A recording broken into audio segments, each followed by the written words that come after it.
तो yes people, how are you all, कैसे हो आप सब लोग। आशा करता हूँ कि आप लोग बहुत बढ़िया हो गए। मैं बता दूं मैं भी बहुत बढ़िया हूँ। तो दोस्तों हम लोगों ने सीएमए फाइनल लॉ का एग्जाम ओरिएंटेड बैच शुरू किया था। बेसिक बातें आप लोगों को पता ऑलरेडी होगी, लेकिन अगर कोई गलती से बच्चा सेकंड लेक्चर पे लैंड करता है पुराना लेक्चर देखे बिना, तो गाइज मैं आपको बता दूं एक लेक्चर हमारा ऑलरेडी हो चुका है। अगर आप ये लेक्चर देखना चाहते हो, इसके पहले लेक्चर नंबर 1 जरूर देख लेना। रीजन बिंग मैं आपको बताता हूँ क्यों। जब भी हम लोग कोई नेक्स्ट लेक्चर शुरू करते हैं तो हम प्रीवियस लेक्चर की बातों को एकदम पटापट पटापट रिवाइज करते हैं। तो आपको लगेगा यार ये इतने स्पीड में क्यों बात कर रहा है। तो हमेशा याद रखना, क्यूमुलेटिव रिवीजन सबसे ज्यादा मैटर करता है। अब मेरा थर्ड लेक्चर भी आएगा इसके बाद में, उसके बाद में मेरे ऑनलाइन मतलब यूट्यूब चैनल पे लेक्चर नहीं आएंगे। सारे लेक्चर उन बच्चों के लिए रहेंगे जिन्होंने हमारे पेड क्लासेस लिए, ठीक है। बहुत डिटेल में मैंने बताया कि आपका अप्रोच क्या होना चाहिए पढ़ाई का एंड एवरीथिंग। तो अब वो सारी बातें मैं आप लोगों से बिल्कुल भी नहीं करने वाला हूँ। मैं सीधा सीधा कंटेंट पे बात करूंगा।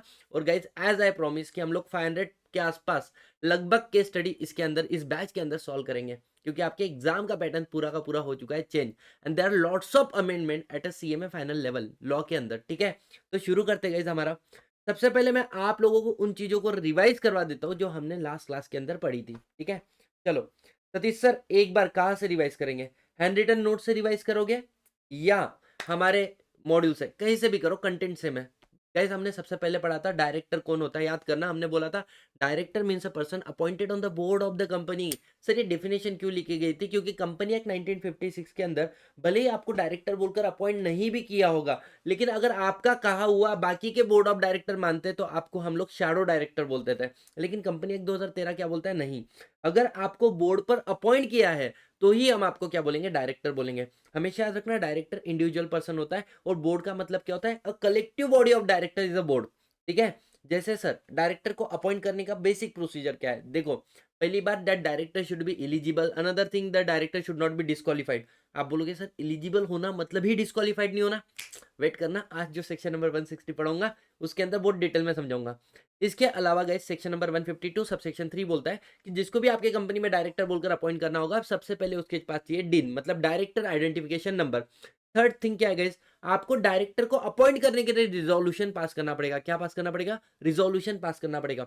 जनरली ऑर्डिनरी रिजोल्यूशन से जनरल मीटिंग में डायरेक्टर अपॉइंट हो जाते हैं, लेकिन हम आगे जाके पढ़ेंगे सेक्शन नंबर 161 जहां पर बोला है board of director board resolution pass कर भी डायरेक्टर को अपॉइंट कर सकते हैं।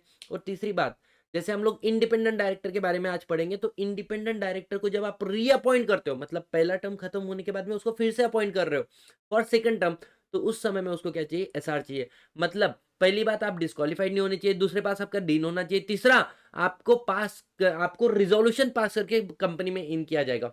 लेकिन इन होने के बाद में you have to give your consent letter. Consent letter guys सारी चीजों को हमने प्रैक्टिकली देखा था कि I am ready to act as a director of your company. आप एक कंसेंट लेटर दोगे और उस कंसेंट लेटर को कंपनी फाइल करेगी आगे किसके पास? आरओसी के पास। I hope guys you understand each and every single point जो हम लोगों ने कल डिस्कस किया था आप लोगों के साथ में, ठीक है। ये सब कुछ होने के बाद में हमने क्या पढ़ा था? Need of director. एक कंपनी में डायरेक्टर की क्या जरूरत होती है? तो हमने बोला था कि सबसे पहली बात ध्यान देना, जो कंपनी है ना इसके नंबर ऑफ शेयर होल्डर बहुत ज्यादा है। क्या है? बहुत ज्यादा है। अब और कंपनी खुद आर्टिफिशियल पर्सन है। देखो 40 लाख शेयर होल्डर आके कंपनी को मैनेज नहीं कर सकते, और कंपनी खुद चल नहीं सकती क्योंकि कंपनी क्या है? आर्टिफिशियल पर्सन है। तो there is a concept of separation of ownership and management. और साथ ही साथ में section number 149 sub section number 1 बोलता है कि सर पब्लिक कंपनी में 3 या 3 से ज्यादा डायरेक्टर चाहिए, प्राइवेट कंपनी में 2 या 2 से ज्यादा डायरेक्टर चाहिए, और 1 पर्सन कंपनी में 1 या 1 से ज्यादा। सर 1 से ज्यादा? हाँ, ओपीसी में 1 से ज्यादा डायरेक्टर हो सकते हैं। और सर मैक्सिमम डायरेक्टर कितने हो सकते हैं? 15 director, 15 director. I hope you understand each and every single point. Sir इसके बाद में हमने पढ़ा था डिफरेंस किसका? Executive director, non executive director. मैंने बोला था ऐसा डायरेक्टर जो कंपनी के एम्प्लॉयमेंट में है उसको क्या बोलेंगे? As good as who is the employ of the company, उसको बोलेंगे एग्जीक्यूटिव डायरेक्टर। ये डे टू डे अफेयर्स में इन्वॉल्व होते हैं कंपनी के। जनरली अगर आप इसके एग्जाम्पल ले लो तो आपको पता चलेगा the whole time director and the managing director are executive director. लेकिन सर नॉन एग्जीक्यूटिव डायरेक्टर मतलब ऐसे लोग जो कंपनी के एम्प्लॉयमेंट में नहीं है, जो डे टू डे अफेयर्स में इन्वॉल्व नहीं होते, और ये सिर्फ अपना specialise knowledge expertise knowledge share करते हैं थ्रू बोर्ड मीटिंग। समझ में आ रहा है? बोर्ड मीटिंग के अंदर अपना इंडिपेंडेंट जजमेंट देते हैं। अब नॉन एग्जीक्यूटिव डायरेक्टर भी दो नेचर के होते हैं। एक होता है इंडिपेंडेंट डायरेक्टर, जो 6 कंडीशन सेटिस्फाई कर देता है वो इंडिपेंडेंट बन जाता है, और जो 6 कंडीशन सेटिस्फाई नहीं बनता है उसको बोलते हैं नॉन इंडिपेंडेंट डायरेक्टर, ठीक है। तो ध्यान देना, every independent director is a non-executive director, but every non-executive director is a independent director, ऐसा नहीं होता है। नॉन एग्जीक्यूटिव डायरेक्टर क्या हो सकता है, इंडिपेंडेंट भी हो सकता है और इंडिपेंडेंट नहीं भी हो सकता है। जैसे एग्जांपल के तौर पे नॉमिनी डायरेक्टर हम लोग सेक्शन नंबर 161 में पढ़ेंगे। इसके बाद में आ जाते हैं, मैंने एक टेक्निकल केस आपको पूछा था कि मानो मैं कंपनी के अंदर एम्प्लॉय हूँ, और उसी कंपनी के अंदर मुझे एज ए डायरेक्टर बोलकर अपॉइंट किया था, कौन सा, नॉन एग्जीक्यूटिव डायरेक्टर। तो आप मुझे क्या बोलोगे, एग्जीक्यूटिव डायरेक्टर, नॉन एग्जीक्यूटिव? तो बच्चा तो बोलेगा अगर आपका अपॉइंटमेंट नॉन एग्जीक्यूटिव डायरेक्टर बोलकर हुआ है तो हम आपको नॉन एग्जीक्यूटिव डायरेक्टर ही बोलेंगे। लेकिन बच्चों इसका रियल आंसर क्या है, एग्जीक्यूटिव डायरेक्टर। क्यों? अब ये देखो, कल इन चीजों को पढ़ाने के लिए बहुत समय लगा था, तो अगर आप इस लेक्चर में आ रहे हो, रिवीजन पे रुके हो ना, आपको शायद ये बातें समझ में नहीं आएगी। कल हमने बहुत डिटेल में बताया था इन सारी चीजों को। तो यहाँ से कंक्लूजन क्या निकला था गाइस, ये निकला था अगर कोई व्यक्ति को हम नॉन एग्जीक्यूटिव डायरेक्टर बोलकर अपॉइंट कर रहे हैं और वो कंपनी में एम्प्लॉय भी है, क्या है, एम्प्लॉय भी है, इन एनी अदर कैटेगरी, कैपेसिटी, फिर उसको हम लोग क्या बोलेंगे, एग्जीक्यूटिव डायरेक्टर ही बोलेंगे। मतलब सर देखो, किसी को आपने अपॉइंट किया as a non executive director और वो मानो कंपनी के अंदर क्लर्क है, तो एम्प्लॉय भी है ना उधर कैपेसिटी में, लेकिन इसको फिर भी हम लोग क्या मानेंगे, एग्जीक्यूटिव डायरेक्टर मानेंगे। क्या समझ में आ रहा है आप लोगों को, यस और नो? जिन्होंने कल वाला क्लास दिया उनको तो बहुत अच्छे से समझ में आएगा। इसके अलावा गाइस हमने क्या बोला था आपको, रिलेशनशिप बिटवीन द कंपनी और डायरेक्टर, रिश्ता क्या कहलाता है, रिश्ता क्या कहलाता है? तो मैंने बोला था company is a principal and the director is a agent, और इसका एक रियल लाइफ केस स्टडी देखा था कि एम्प्लॉय की सैलरी नहीं दी थी ना, एम्प्लॉय ने केस किसके ऊपर फाइल कर दिया, डायरेक्टर पे। तो वहां पे आया कि भाई साहब कम, जो डायरेक्टर वो एजेंट है, अगर केस फाइल करना ही है तो किसके ऊपर फाइल करो, कंपनी के ऊपर, और यही से कंसेप्ट आता है सेपरेट लीगल एंटिटी। आगे हमने क्या बोला था, जो कंपनी की प्रॉपर्टी है उसको मैनेज करने का काम किसका है, डायरेक्टर का, सेफगार्ड करने का, प्रोटेक्ट करने का डायरेक्टर। मतलब जो कंपनी की पावर है, प्रॉपर्टी एसेट अंडरटेकिंग, उसके लिए as a director, as a trustee बोलकर काम करता है, ठीक है। और फिर हम लोगों ने सेक्शन नंबर 149 का ओवरव्यू लिया था, ठीक है। और काफी सारे केस हम लोगों ने, लगभग 10-12 केस हम लोगों ने लास्ट वाली क्लास के अंदर सॉल्व भी किए थे। हमने बोला था सेक्शन नंबर 149 मोटा मोटी 3 चीजों पे बात करता है। एक आपका वुमेन डायरेक्टर, दूसरा आपका गाइस रेसिडेंट डायरेक्टर, और तीसरा आपका गाइस इंडिपेंडेंट डायरेक्टर। इसके अलावा हम लोगों ने क्या बोला था कि सर कंपनी के अंदर मिनिमम नंबर ऑफ डायरेक्टर कितने होने चाहिए, 3 to 1, और मैक्सिमम नंबर ऑफ डायरेक्टर कितने हो सकते हैं, 15। लेकिन सर 15 के ऊपर अगर आपको जाना होगा तो पहले आपको एक एसआर पास करना पड़ेगा। क्या करना पड़ेगा, स्पेशल रिजोल्यूशन पास करना पड़ेगा अंडर सेक्शन नंबर 149, ठीक है, बहुत बढ़िया। और फिर उसको अपॉइंट करो बाय पासिंग ऑर्डिनरी रिजोल्यूशन। अब यहाँ पर हम लोगों ने आपको क्या बोला था कि sir minimum director 3 to 1, maximum director 15। To go beyond 15 first you need to pass special resolution. And last वाला पॉइंट क्या है, गवर्नमेंट कंपनी और सेक्शन 8 कंपनी, गवर्नमेंट कंपनी और सेक्शन 8 कंपनी, अगर आपको 15 के ऊपर जाना है तो आपको एसआर पास करने की जरूरत नहीं है, बिकॉज ये स्पेशल रिजोल्यूशन की कंडीशन है। टू गो बियॉन्ड ये आपके ऊपर एप्लीकेबल ही नहीं है, प्रोवाइडेड आप सेक्शन नंबर 137 फाइनेंशियल स्टेटमेंट का डिफॉल्ट ना करो और section number 92 annual return filing का डिफॉल्ट ना करो। यहाँ तक की सारी बातें समझ में आई। अच्छा मुझे एक बात बताओ, मैक्सिमम नंबर ऑफ डायरेक्टर 15 है, क्या हमारा आर्टिकल उस मैक्सिमम नंबर ऑफ डायरेक्टर को बढ़ा के 19 कर सकता है? नहीं। 15 को आप 14 कर दो, 13 कर दो, 10 कर दो, 8 कर दो, मतलब कंपनी एक्ट ने 15 बोला है ना, मैक्सिमम 15। बेटा तुम कंपनी एक्ट के बियॉन्ड नहीं जा सकते हो, आप उसके अंदर मिनी, मतलब आर्टिकल ऑफ एसोसिएशन में provide lower limit for maximum number of director. एक मैक्सिमम नंबर ऑफ डायरेक्टर 12-15 है ना, उसके लिए तुम लोअर लिमिट तो प्रिस्क्राइब कर सकते हो, ठीक है। और minimum number of director public company में 3 बोला, क्या आर्टिकल इसको बढ़ा सकता है? मिनिमम डायरेक्टर मेरे कंपनी में 8 चाहिए, चल जाएगा। 3 लिखा है पब्लिक कंपनी में, मेरे कंपनी में 2 चाहिए, नहीं यार तुम प्राइवेट बना रहे हो उसको, तो बोलते हैं आर्टिकल में provide higher limit for minimum director. Guys ये बात आपको समझ में आई? यहाँ से क्वेश्चन भी बने एग्जाम में। हमने देखो EQ लिखा है मतलब एग्जाम क्वेश्चन यहाँ से बनता है, EQ लिखा है मतलब एग्जाम क्वेश्चन यहाँ से बनता है, EQ लिखा है मतलब एग्जाम क्वेश्चन यहाँ से बनता है, ठीक है। आई hope you understand each and every single point.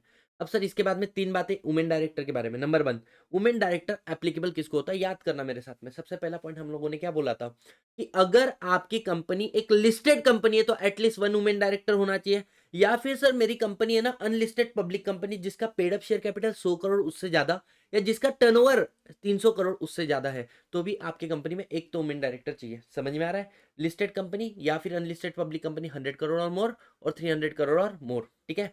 Sir एक बार वुमेन डायरेक्टर अपॉइंट हुई ना, एप्लीकेबल हो गई ना, ठीक है, अगर वो बीच में से कंपनी को छोड़ के चली गई, वैकेंसी आ गई, तो बोलते हैं नेक्स्ट बोर्ड मीटिंग और 3 month whichever is later. मतलब सर फिर आप ये देखो, नेक्स्ट बोर्ड मीटिंग, मानो आपकी नेक्स्ट बोर्ड मीटिंग कब आ रही है, 4 महीने के बाद में। सर 4 महीने के बाद कैसे आएंगी, 2 बोर्ड मीटिंग में गैप मैक्सिमम 120 डेज हो सकता है। बेटा नॉर्मल प्राइवेट कंपनी में 6 महीने में एक बोर्ड मीटिंग लेनी पड़ती है, ठीक है। तो इमीडिएट नेक्स्ट बोर्ड मीटिंग 3 महीने के बाद आ रही है, तो 3 मंथ और नेक्स्ट बोर्ड मीटिंग 3 महीने के बाद आ रही है, whichever is later next board meeting. Sir मेरी है ना वुमेन डायरेक्टर वैकेंट करके गई, इमीडिएट नेक्स्ट बोर्ड मीटिंग कुछ दिन के अंदर हो गई, अगर कुछ दिन के अंदर हो गई तो उसके बाद में 3 महीना आ रहा है, तो नेक्स्ट बोर्ड मीटिंग और 3 month, whichever is later 3 month, तो वहां तक आप वुमेन डायरेक्टर अपॉइंट कर लो। और लास्ट वाला पॉइंट क्या बोला था, अगर कोई कंपनी न्यूली इनकॉर्पोरेट हुई है और उसको वुमेन डायरेक्टर एप्लीकेबल हो गया, जन्मतः वुमेन डायरेक्टर के प्रोविजन एप्लीकेबल हो गए, तो बेटा 6 महीने के अंदर from the date of incorporation आपको वुमेन डायरेक्टर को अपॉइंट करना है। 3 बातें मेरे साथ में फिर से बोलो, क्या applicability, listed unlisted public company में 100-300। सर वैकेंसी अराइज हुई तो 3 मंथ और next immediate next board meeting whichever is later. और लास्ट वाला पॉइंट हम लोगों ने क्या बोला था गाइस, देखो अगर सारी प्रोविजन को बहुत अच्छे से याद कर लोगे ना, तो कोई भी क्वेश्चन आने दो, you should be in a position to, you are in the position to solve any question, है ना।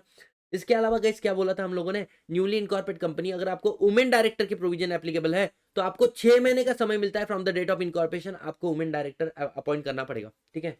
Yes sir. अब आता है रेसिडेंट डायरेक्टर। बेटा रेसिडेंट डायरेक्टर किस कंपनी को एप्लीकेबल है, पब्लिक कंपनी, प्राइवेट कंपनी और एवरी कंपनी। बेटा एवरी कंपनी मतलब हर वो कंपनी जिस इंडिया में बनी है, जिसका रजिस्ट्रेशन इंडिया में हुआ है, उसको रेसिडेंट डायरेक्टर अपॉइंट करना पड़ेगा। सर रेसिडेंट डायरेक्टर किसको बोलेंगे, बोले कितने चाहिए, एक, और रेसिडेंट मतलब जो ड्यूरिंग द फाइनेंशियल ईयर, मैं क्या बोल रहा हूँ बेटा, ये प्रोएक्टिव प्रोविजन मैंने आपको बताया था, जो ड्यूरिंग द फाइनेंशियल ईयर मतलब फाइनेंशियल ईयर अभी कौन सा चल रहा है, 25-26 चल रहा है, तो जो 25-26 by the end of the 26 आपको 182 डेज कहाँ पे रहना पड़ेगा, इंडिया में रहना पड़ेगा। मतलब कंपनी के पास मान के चलो अगर 12 डायरेक्टर, तो 12 डायरेक्टर को बताएंगे सुनो तुम में से कोई ना कोई एक डायरेक्टर तो ऐसा चाहिए जो इंडिया के अंदर 182 डेज रहे, और अगर नहीं रहा तो बेटा एक भी डायरेक्टर तो 172 के अंदर हम लोग आगे जाके 172 के अंदर पेनल्टी पड़ेंगे।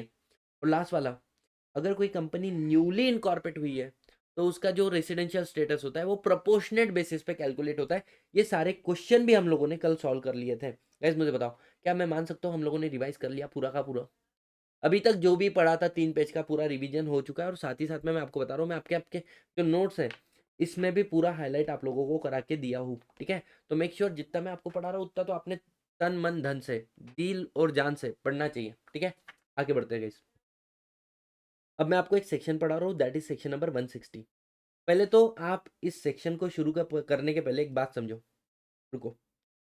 इस सेक्शन को शुरू करने के पहले हम लोग क्या करेंगे, एक चीज को समझेंगे। क्या है सर सेक्शन नंबर 160, थोड़ा सा प्रैक्टिकली सोचते हैं इसके बारे में। लेट्स से आप खुद भी जो भी आपका नाम होगा, राम श्याम है ना, तो मान के चलो मिस्टर राम इज देयर। अब ये जो राम है, ये राम को मैं चाहता हूँ कि ये एक कंपनी में डायरेक्टर बोलकर अपॉइंट होना चाहिए। कौन सी company guys, there is a company called Manorama.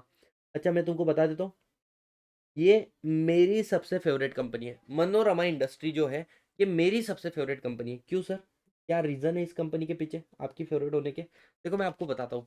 कुछ कंपनी है ना फंडामेंटली बहुत ज़्यादा क्या होती है, स्ट्रांग होती है। तो मनोरमा का आज का स्टेटस मैं तुम्हें बताता हूँ, ठीक है।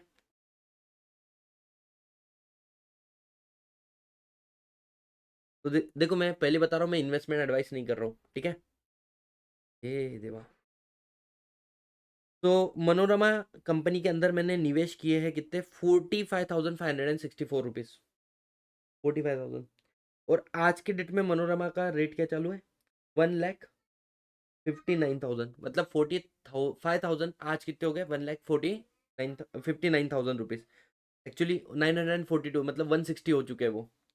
सर अप्रोक्स कितना, अप्रोक्स तुम्हारा 251% अप। समझ में आ रहा है क्या। अब इतनी प्यारी कंपनी है तो मैं बोलूंगा मेरी फेवरेट कंपनी, जिसने पैसा कमा के दिया वो अपनी फेवरेट होनी भी चाहिए। तो मैं चाहता हूँ कि जो मिस्टर राम है ये क्या करे, मनोरमा इंडस्ट्री के अंदर डायरेक्टर बनकर अपॉइंट हो जाए, बन जाए। तो क्या हो सकता है, क्या मिस्टर राम खुद एप्लीकेशन दे सकता है किसी भी कंपनी के अंदर कि मुझे कंपनी का डायरेक्टर बनना है, क्या एप्लीकेशन दे सकता है, आंसर इज यस। क्यों सर, अगर सामने वाली कंपनी कौन सी कंपनी है, पब्लिक कंपनी है, तो सेक्शन नंबर 160 क्या करता है, एक वेलकम रूट देता है आपको इन करने का प्रोसेस। अगर तुमको लगता है कोई भी व्यक्ति कॉम्पिटेंट है तो उसे कंपनी में डायरेक्टर बनना चाहिए, कंपनी की क्या पोजीशन को वो सुधार सकता है, सिचुएशन को वो सुधार सकता है, इन दैट केस आप खुद क्या कर लो, एप्लीकेशन दे दो, आप क्या करो, एक नोटिस दे दो और नोटिस के अंदर अपना कैंडिडेचर लगा दो कि मुझे इस कंपनी का डायरेक्टर बनना है। समझ में आ रहा है? लेकिन बेटा ऐसा अगर तुम करोगे तो प्रॉब्लम क्या हो जाएगा, इस कंपनी के अंदर हर कोई उठा उठा के बोलेगा मेरे को भी डायरेक्टर बनना है, मेरे को भी डायरेक्टर बनना है, मेरे को भी। बेटा 1 लाख तो एप्लीकेशन आ चुके हैं कि हमें कंपनी का डायरेक्टर बनना है, क्या करेंगे? तो 1 लाख एप्लीकेशन के साथ में सुनना, एवरी पर्सन जो अप्लाई कर रहा है कि मुझे इस कंपनी का क्या बनना है, डायरेक्टर बनना है, साथ ही साथ में आपको देना पड़ेगा deposit, deposit of rupees 1 lakh, deposit of rupees 1 lakh आपको देना पड़ेगा। सर क्यों? अब जब मनोरमा इंडस्ट्री लिमिटेड को आपने एप्लीकेशन देना दिया है कि मैंने आपके कंपनी का डायरेक्टर बनना चाहिए, बनना है, ठीक है, तो आप ये नोटिस दे दो किसको, मनोरमा। और बेटा मनोरमा क्या करेगी, मनोरमा ये नोटिस आगे देगी हमारे बाकी के मेंबर्स ऑफ कंपनी, इसको मेंबर्स ऑफ कंपनी को ये नोटिस भेजेंगी। और साथ ही साथ में क्या हो जाएगा प्रॉब्लम, सुनना, अब आएगी कंपनी की जनरल मीटिंग, जनरल मीटिंग। और जनरल मीटिंग में मेंबर एक तो क्या करेंगे, इलेक्ट कर लेंगे। और अगर मान के चलो राम को एज अ डायरेक्टर बोलकर इलेक्ट कर लिया गया, तो ये पैसा क्या था, डिपॉजिट था। डिपॉजिट मतलब सिर्फ तुमने दिया है, थोड़े समय के बाद तुमको वापस मिल जाएगा। तो ऐसे वाले केस में राम को अपना रिफंड मिल जाएगा, कितने रुपए का गाइस, 1 लाख रुपए का रिफंड मिल जाएगा, ठीक है। लेकिन मान के चलो सर, अगर राम हो गया रिजेक्ट, राम क्या हो गया, रिजेक्ट हो गया, बहुत ही बुरी तरीके से रिजेक्ट हो चुका है, तो ऐसे वाले केस में क्या होगा, डिपेंड करता है। अगर उसको 25% वोट फेवर में आए, vote cast in favour, 25% vote क्या है, फेवर में आए हैं, 25% और मोर, तो इन दैट केस उसको उसका पैसा क्या मिलेगा, रिफंड। बट सर अगर लेस देन 25% आया तो फिर उसका पैसा हो जाएगा फॉरफिट। मतलब आप समय, कंपनी का समय बर्बाद मत करो। क्या आपको ये वाली बात समझ में आई? कोई भी व्यक्ति चाहे तो अपना नाम का, अपने नाम का हिमसेल्फ अप्लाई कर सकता है किसी भी कंपनी में कि मुझे आपकी कंपनी का डायरेक्टर बनना है। दूसरी बात क्या बोली गई, अब मान के चलो मिस्टर राम के पास आज 1 लाख रुपए नहीं, लेकिन राम के पास कैलिबर है कि वो कंपनी को अच्छा मतलब अच्छे से चला सकता है। और बेटा मनोरमा इंडस्ट्री का दूसरा शेयर होल्डर कौन है, सतीश सर, जो मैंने अभी आप लोगों को बताया था। कितने शेयर है सर आपके पास मनोरमा के? तो गैस मैं आपको बता देता हूँ कि मेरे पास मनोरमा कंपनी के लगभग, ये कहाँ पे गए भाई, हाँ 115 शेयर है। कितने, 115 शेयर है। क्या मैं भी अप्लाई कर सकता हूँ कि भाई साहब मिस्टर राम को हमारे कंपनी का डायरेक्टर बना दो? हाँ, तो ध्यान देना गाइस, दो बातें। अगर मेंबर चाहे तो अप्लाई कर सकता है खुद के लिए हिमसेल्फ, या फिर ऑदर के लिए भी। और जो ऑदर लोग हैं ना, वो सिर्फ खुद के लिए अप्लाई कर सकते हैं, वो किसी और के लिए अप्लाई, ऑदर के लिए अप्लाई नहीं कर सकते। तो दो लोग कंपनी को एप्लीकेशन दे सकते हैं, आप खुद का एप्लीकेशन दे सकते हो, और अगर कोई मेंबर है, कोई मेंबर है तो वो खुद का भी एप्लीकेशन दे सकता है, किसी और का भी एप्लीकेशन कंपनी को दे सकता है। आप सबसे इंपॉर्टेंट है time, time limit. Time limit क्या है कि बोले सुनो ना, सबसे पहले कंपनी ने नोटिस भेजा होगा मेंबर को 21 दिन पहले, 21 क्लियर डेज बिफोर, कि हमारी कंपनी की क्या होने वाली, जनरल मीटिंग होने वाली है। तो मेंबर, अगर आप या थर्ड पर्सन जो भी कैंडिडेचर दे रहा है, कम से कम 14 दिन पहले कंपनी को बता दो रजिस्टर ऑफिस के ऊपर कि मुझे कंपनी का क्या बनना है, और डायरेक्टर बनना है। और उसके बाद में कंपनी बाकी मेंबर को बता देगा कितने दिन पहले, 7 डेज बिफोर। क्या समझ में आ रहा है? मतलब कम से कम 14 दिन पहले हमने कंपनी को बताना है, कंपनी बाकी मेंबर को कैसे बताएगी, 7 डेज बिफोर। सर कैसे बताएगा, सुनना, एक तो आप इंडिविजुअल नोटिस दे दो, या आप दो न्यूज़पेपर के अंदर, दो न्यूज़पेपर के अंदर एडवर्टाइजमेंट दे दो। One is English language, another is vernacular local language, ठीक है। वर्नाकुलर मतलब एक इंग्लिश लैंग्वेज, या मतलब एक तो इंडिविजुअल नोटिस दे दो और न्यूज़पेपर। और अगर कंपनी की वेबसाइट होगी तो आपको कहाँ पे पेस्ट करना पड़ेगा, वेबसाइट ऑफ कंपनी पर भी ये चीज़ पेस्ट करनी पड़ेगी, अपलोड करनी पड़ेगी। क्या आपको पूरा प्रोसीजर समझ में आ रहा है? यार मैं सेक्शन आपको यूं ही नहीं पढ़ा रहा हूँ, आप एक बात समझो। सबसे पहला क्वेश्चन 7 मार्क का था आपके केस के अंदर, जो यही से आया हुआ है। Mister Jhunjhunwala propose to be propose the name of, क्या है, हाँ, दानपट as a director not liable. तो ये सारा चीज मतलब जो अपन लोग पढ़ रहे हैं ना, इसके ऊपर 7 मार्क का क्वेश्चन आपके एग्जाम में है। तो आप थोड़ा सा सीरियस हो जाओ इन चीजों के बारे में, और बहुत इजीली हम लोग क्या करेंगे, एक एक चीज को समझ के लेंगे। समझ में आ रहा है? चलो आ जाते हैं। ये बात समझ में आई? ठीक है। तो कंपनी आगे किसको देगी? बाकी मेंबर्स को देगी। अब क्वेश्चन ये आया कि सर ये 1 लाख रुपए जमा करने पड़ते, बराबर? हाँ, 1 लाख रुपए। 1 लाख की जगह पे 10,000 से भी काम हो जाएगा। किस केस में? In case of Nidhi company. Nidhi company के अंदर बेटा, निधि कंपनी में क्या होता है, ध्यान देना। निधि कंपनी के अंदर जनरल जो मेंबर होते हैं, दे आर द डायरेक्टर। अच्छा, मेंबर भी बनाना, तो यहाँ पर बहुत छोटा सा अमाउंट रखा है, 10,000 रुपीज का, रेदर देन 1 लाख रुपीज का। ठीक है। और सर ये कौन कब 1 लाख रुपए देने की जरूरत ही नहीं है, ना 10,000 देने की जरूरत है, ना 1 लाख। कब एग्जाम्शन मिलेगा? अब ये सबसे आसान तरीका बता रहा हूँ। अगर आपको फेमस होना है रातों रात, तो आप रिलायंस इंडस्ट्री के अंदर खुद का नाम प्रपोज कर दो एज ए इंडिपेंडेंट डायरेक्टर। आप बोलो मुझे आपकी कंपनी का इंडिपेंडेंट डायरेक्टर बनना है। तो अगर इंडिपेंडेंट डायरेक्टर का प्रपोजल है, तो 1 लाख रुपए देने की जरूरत नहीं है। दूसरा, कंपनी के अंदर एक कमिटी होती है called NRC committee, nomination remuneration committee. अच्छा सर ये क्या होता है? सुना, कंपनी के अंदर बोर्ड ऑफ डायरेक्टर है।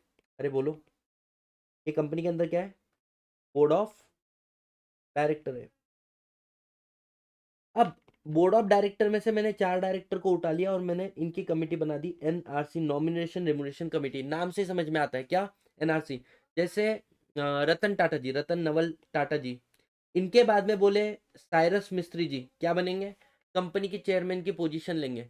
ये किसने डिसाइड किया? रे एनआरसी कंपनी ने प्रपोज किया है। तो बोले जब साइरस मिस्त्री जी का प्रपोजल डाला होगा, जो किसने रिकमेंड किया हुआ है, किसने रिकमेंड किया है? बोले एनआरसी कमेटी ने। तब भी आपको क्या नहीं देना पड़ेगा? आपको 1 लाख रुपए देने की जरूरत नहीं है। क्या ये वाला बात आपको समझ में आया? और सर अगर मेरे कंपनी में एनआरसी एप्लीकेबल ही नहीं है, जब कंपनी में एनआरसी नहीं होती है, तो मानो बोर्ड ऑफ डायरेक्टर ने क्या दिया है? रिकमेंडेशन। रिकमेंडेशन किसने दिया है? बोर्ड ऑफ डायरेक्टर ने। तो भी आपको 1 लाख रुपए देने की जरूरत नहीं होती है। क्या समझ में आया आप लोगों को? जल्दी बताओ यस और नो। सर ये सेक्शन जो है ना, एप्लीकेबल ही नहीं होता है। किसके ऊपर? Non applicability. ये सेक्शन एप्लीकेबल नहीं होता है। 3 लोग याद रखना। एक तो आपकी प्राइवेट कंपनी। किस पे बोल रहा हूं मैं? Private company. अरे प्राइवेट कंपनी डिसाइड करती है हम लोगों को बाहर वालों को डायरेक्टर नहीं बना देना है, मत बनाओ। तो प्राइवेट कंपनी के ऊपर ये सेक्शन एप्लीकेबल ही नहीं है। साथ ही साथ में ये सेक्शन किसके ऊपर नहीं है? 100% गवर्नमेंट कंपनी। 100% गवर्नमेंट कंपनी मतलब, मान के चलो इंडियन ऑयल लिमिटेड एक कंपनी है जिसके सेंट्रल गवर्नमेंट ने 100% शेयर लिए हुए हैं। बेटा ऐसे वाले, ऐसी गवर्नमेंट कंपनी जो 100% किसकी है? सेंट्रल गवर्नमेंट की, इसके अंदर बाहर से लोग नहीं आ सकते। यहाँ पर कौन आएंगे? सीजी डिसाइड करेगा।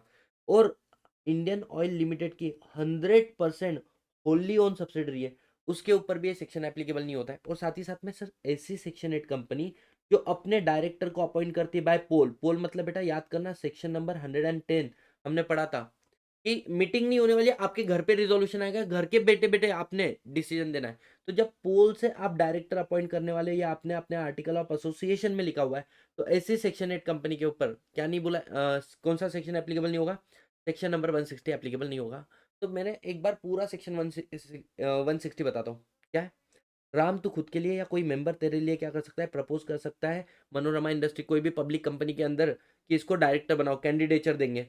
एक साथ ही साथ में 1 लाख रुपए पैसे देना पड़ेगा। But in case of Nidhi company कितना काम चल जाएगा? 10,000। और ये 1 लाख रुपए देने की जरूरत ही नहीं है जब आपका proposal independent director, nomination remuneration committee या फिर एनआरसी ने रिकमेंड किया, या एनआरसी नहीं होगा तो बोर्ड ने रिकमेंड किया हुआ है। ठीक है। आगे क्या बोला है इन लोगों ने? अब कंपनी को ये नोटिस कितने दिन पहले देना है? हम लोगों ने 14 दिन पहले। और कंपनी आगे मेंबर्स को कितने दिन पहले भेजेंगे? 7 दिन पहले। कैसे भेजेगी सर? एक तो इंडिविजुअल नोटिस दे दो, नहीं तो न्यूज़पेपर। इंडिविजुअल नोटिस तुम पोस्ट से दे दो या इलेक्ट्रॉनिक मोड से, फर्क नहीं पड़ता। और साथ ही साथ में वेबसाइट होगी तो वेबसाइट पे भी अपलोड करना पड़ेगा। ठीक है। अब सर नेक्स्ट पॉइंट क्या बोला हुआ है कि सर कंपनी के अंदर मेंबर का जो जनरल मीटिंग होगा, अगर वहां पे इलेक्शन हुआ तो पैसा रिफंड मिल जाएगा सामने वाले का। सर 25% उससे ज्यादा वोट मिल रहे तो भी रिफंड हो जाएगा, या फिर उससे कम मिल रहा है तो पैसा आपका फॉरफिट किया जाएगा। सर ये सेक्शन ही एप्लीकेबल नहीं है। Private company, 100% government company and it's 100% subsidiary, और सेक्शन 8 कंपनी जिसके आर्टिकल में लिखा है कि हमारे इलेक्शन ऑफ डायरेक्टर बाय पोल होने वाले हैं। अब मैंने आपको सेक्शन पूरा पढ़ा दिया गाइस। एक बार मैं क्या करता हूँ, इस सेक्शन को आपको बेरेक की लैंग्वेज से समझाता हूँ। और क्योंकि सेक्शन पूरा हो चुका है, इसके बाद में इमीडिएटली इसके क्वेश्चन आंसर भी हम लोग क्या करेंगे? सॉल्व करेंगे। ध्यान देना, कुछ टेक्निकल बातें जो मैं आपको अभी डिस्कस करूंगा। सबसे पहले, right of person other than a retiring director to stand for directorship. अब क्या होता है सर रिटायरिंग डायरेक्टर? जब हम लोग सेक्शन नंबर क्या पढ़ेंगे गाइस, हम लोग पढ़ेंगे सेक्शन नंबर 152 सबसेक्शन 6, तब रिटायरिंग डायरेक्टर के बारे में बहुत डिटेल में डिस्कस करेंगे, अभी नहीं कर रहे। मतलब any director other than retiring director, ऐसा समझो। क्या होता है ना, पब्लिक कंपनी में आपको है ना, जो बिग बॉस शो अगर आपने देखा होगा, तो आप एक एक जन को जाना पड़ता है बिग बॉस के बाहर, है ना, वो इलिमिनेशन होता है। वैसे ही पब्लिक कंपनी में जो डायरेक्टर अपॉइंट होता है वो रिटायर भी होता है, और रिटायर होने वाला डायरेक्टर फिर से रीअपॉइंट भी हो जाता है। तो रिटायरिंग डायरेक्टर, अगर तू वापस रीअपॉइंट होना चाहता है तो तेरे को ये सेक्शन फॉलो नहीं करना है। लेकिन other than retiring director, any director other than retiring director, अगर या फिर एनी अदर पर्सन, कोई नॉर्मल पर्सन भी होगा ना, उसको भी क्या करना है, कंपनी में डायरेक्टर बनना है, तो ये आपको सेक्शन 160 फॉलो करना पड़ेगा। तो सेक्शन नंबर 160 क्या है? It is a welcome to new person as a director in a company. अगर किसी को कंपनी में डायरेक्टर बनना है, तो ये उसके लिए क्या है, एक क्या है, रूट है। Procedure for appointment of director in general meeting कहाँ पे दिया है? सेक्शन नंबर 160 में दिया है। ठीक है, इट मीन्स सेक्शन नंबर 160 क्या बोलता है? Take effects only in general meeting. अगर कंपनी में किसी डायरेक्टर को अपॉइंट कर रहे हो जनरल मीटिंग में, तो ही सेक्शन 160 आएगा। बोर्ड मीटिंग में अपॉइंट कर रहे हो तो 161 आएगा। मतलब अगर जनरल मीटिंग में कोई डायरेक्टर को अपॉइंट कर रहे हो तो सेक्शन नंबर 160 आएगा। ठीक है, आगे एप्लीकेबिलिटी, कौन डायरेक्टर बन सकता है रे? तो बोला इन, किसको एप्लीकेबल है ये सेक्शन? Only public company. किसको एप्लीकेबल है? Public company, not a private company, कि वहां पे प्राइवेसी है। सर इनएलिजिबिलिटी, इनएलिजिबिलिटी मतलब, बोले सुनो ये सेक्शन किसके ऊपर एप्लीकेबल नहीं है? अभी थोड़ी देर पहले मैंने बताया था, जिसके बारे में डिटेल में बताऊंगा बाद में। रिटायरिंग डायरेक्टर, जो रिटायरिंग डायरेक्टर है ना, उसको ये सेक्शन फॉलो करने की जरूरत नहीं है। एलिजिबिलिटी, कौन ऐसे व्यक्ति जिनको ये सेक्शन फॉलो करना पड़ेगा, जिनको ये सेक्शन फॉलो करना पड़ेगा? बोला person who is not already a director in company, मतलब रिटायरिंग डायरेक्टर नहीं होना चाहिए। और दूसरा, a person who is eligible to appoint as a director. बेटा सुनना, person is eligible to appoint as a director बोला, यहाँ पर ये नहीं बोला है person not disqualified. Section number 164 हम लोग पढ़ते हैं जहाँ पे बोलते हैं a person is disqualified to appoint as a director. यहाँ पे ये नहीं बोल रहे डिस्क्वालिफाइड, यहाँ पे बोल रहे who is eligible to appoint as a director. कोई मुझे दिमाग लगा के बता सकता है एलिजिबल क्यों लिखा है, डिस्क्वालिफाइड क्यों नहीं लिखा है? और यही बेसिक बातें होती है, जब तुम क्लास लगाते हो ना तो तुमको लॉजिक समझ में आता है। ऐसा क्यों लिखा है person who is not disqualified to appoint as director? ऐसा नहीं लिखा है, ऐसा लिखा है person who is eligible to appoint as director. ऐसा क्यों लिखा है? मेरा ये क्वेश्चन है, बताओ। तो आंसर बड़ा सिंपल है इसका। आंसर क्या है कि जैसे आप लोग आगे जाके पढ़ोगे, आज ही पढ़ेंगे कंसेप्ट इंडिपेंडेंट डायरेक्टर। बोले इंडिपेंडेंट डायरेक्टर पहले अपॉइंट होगा 5 साल के लिए, और फिर से अपॉइंट होगा 5 साल के लिए, और उसके बाद में 3 साल के लिए वो कंपनी में फिर से अपॉइंट हो नहीं सकता। 3 साल के लिए, तो वो 3 साल के बाद में फिर से अपॉइंट हो सकता है 5 साल के लिए। समझ में आ रहा है? तो यहां पर ये डिस्क्वालिफाइड नहीं हुआ है, यहां पर वो इलिजिबल नहीं है। समझ में आ रहा है क्या? जब आप अपना 10 साल कंप्लीट कर लेते हो ना, you are not disqualified, but you are not eligible to appoint in that company. ऐसे ही होता है अगर कोई व्यक्ति small shareholder director, section number 151 पढ़ेंगे हम लोग, वो अपॉइंट होता है कितने साल के लिए? 3 साल के लिए। और बेटा एक बार वो एसएसडी बन गया, फिर से क्या वो एसएसडी बन सकता है? 3 साल का कूलिंग पीरियड है, उसके बाद में एसएसडी बन सकता है, उसके बाद में एसएसडी बन ही नहीं सकता है। मतलब this person is not eligible to appoint as the small shareholder director again. तो बोलने का बड़ा सिंपल सा मतलब है गाइस, ट्राई टू अंडरस्टैंड। यहाँ पर जो लैंग्वेज लिखा है ये नहीं लिखा है a person is not disqualified, क्या लिखा है? Person who is eligible to appoint as a director. समझ में आया लॉजिक? SSD independent director. ठीक है, आगे बढ़ते हैं। प्रोसीजर क्या है ये देखो, पूरा का पूरा प्रोसीजर है। सबसे पहले ऑप्शन 1, कैंडिडेचर हिमसेल्फ, वो खुद के लिए अप्लाई करे, चाहे फिर वो मेंबर हो चाहे मेंबर ना हो, या फिर कोई मेंबर अप्लाई कर सकता है। किसको करेगा बेटा? कंपनी को, रिलायंस इंडस्ट्री लिमिटेड।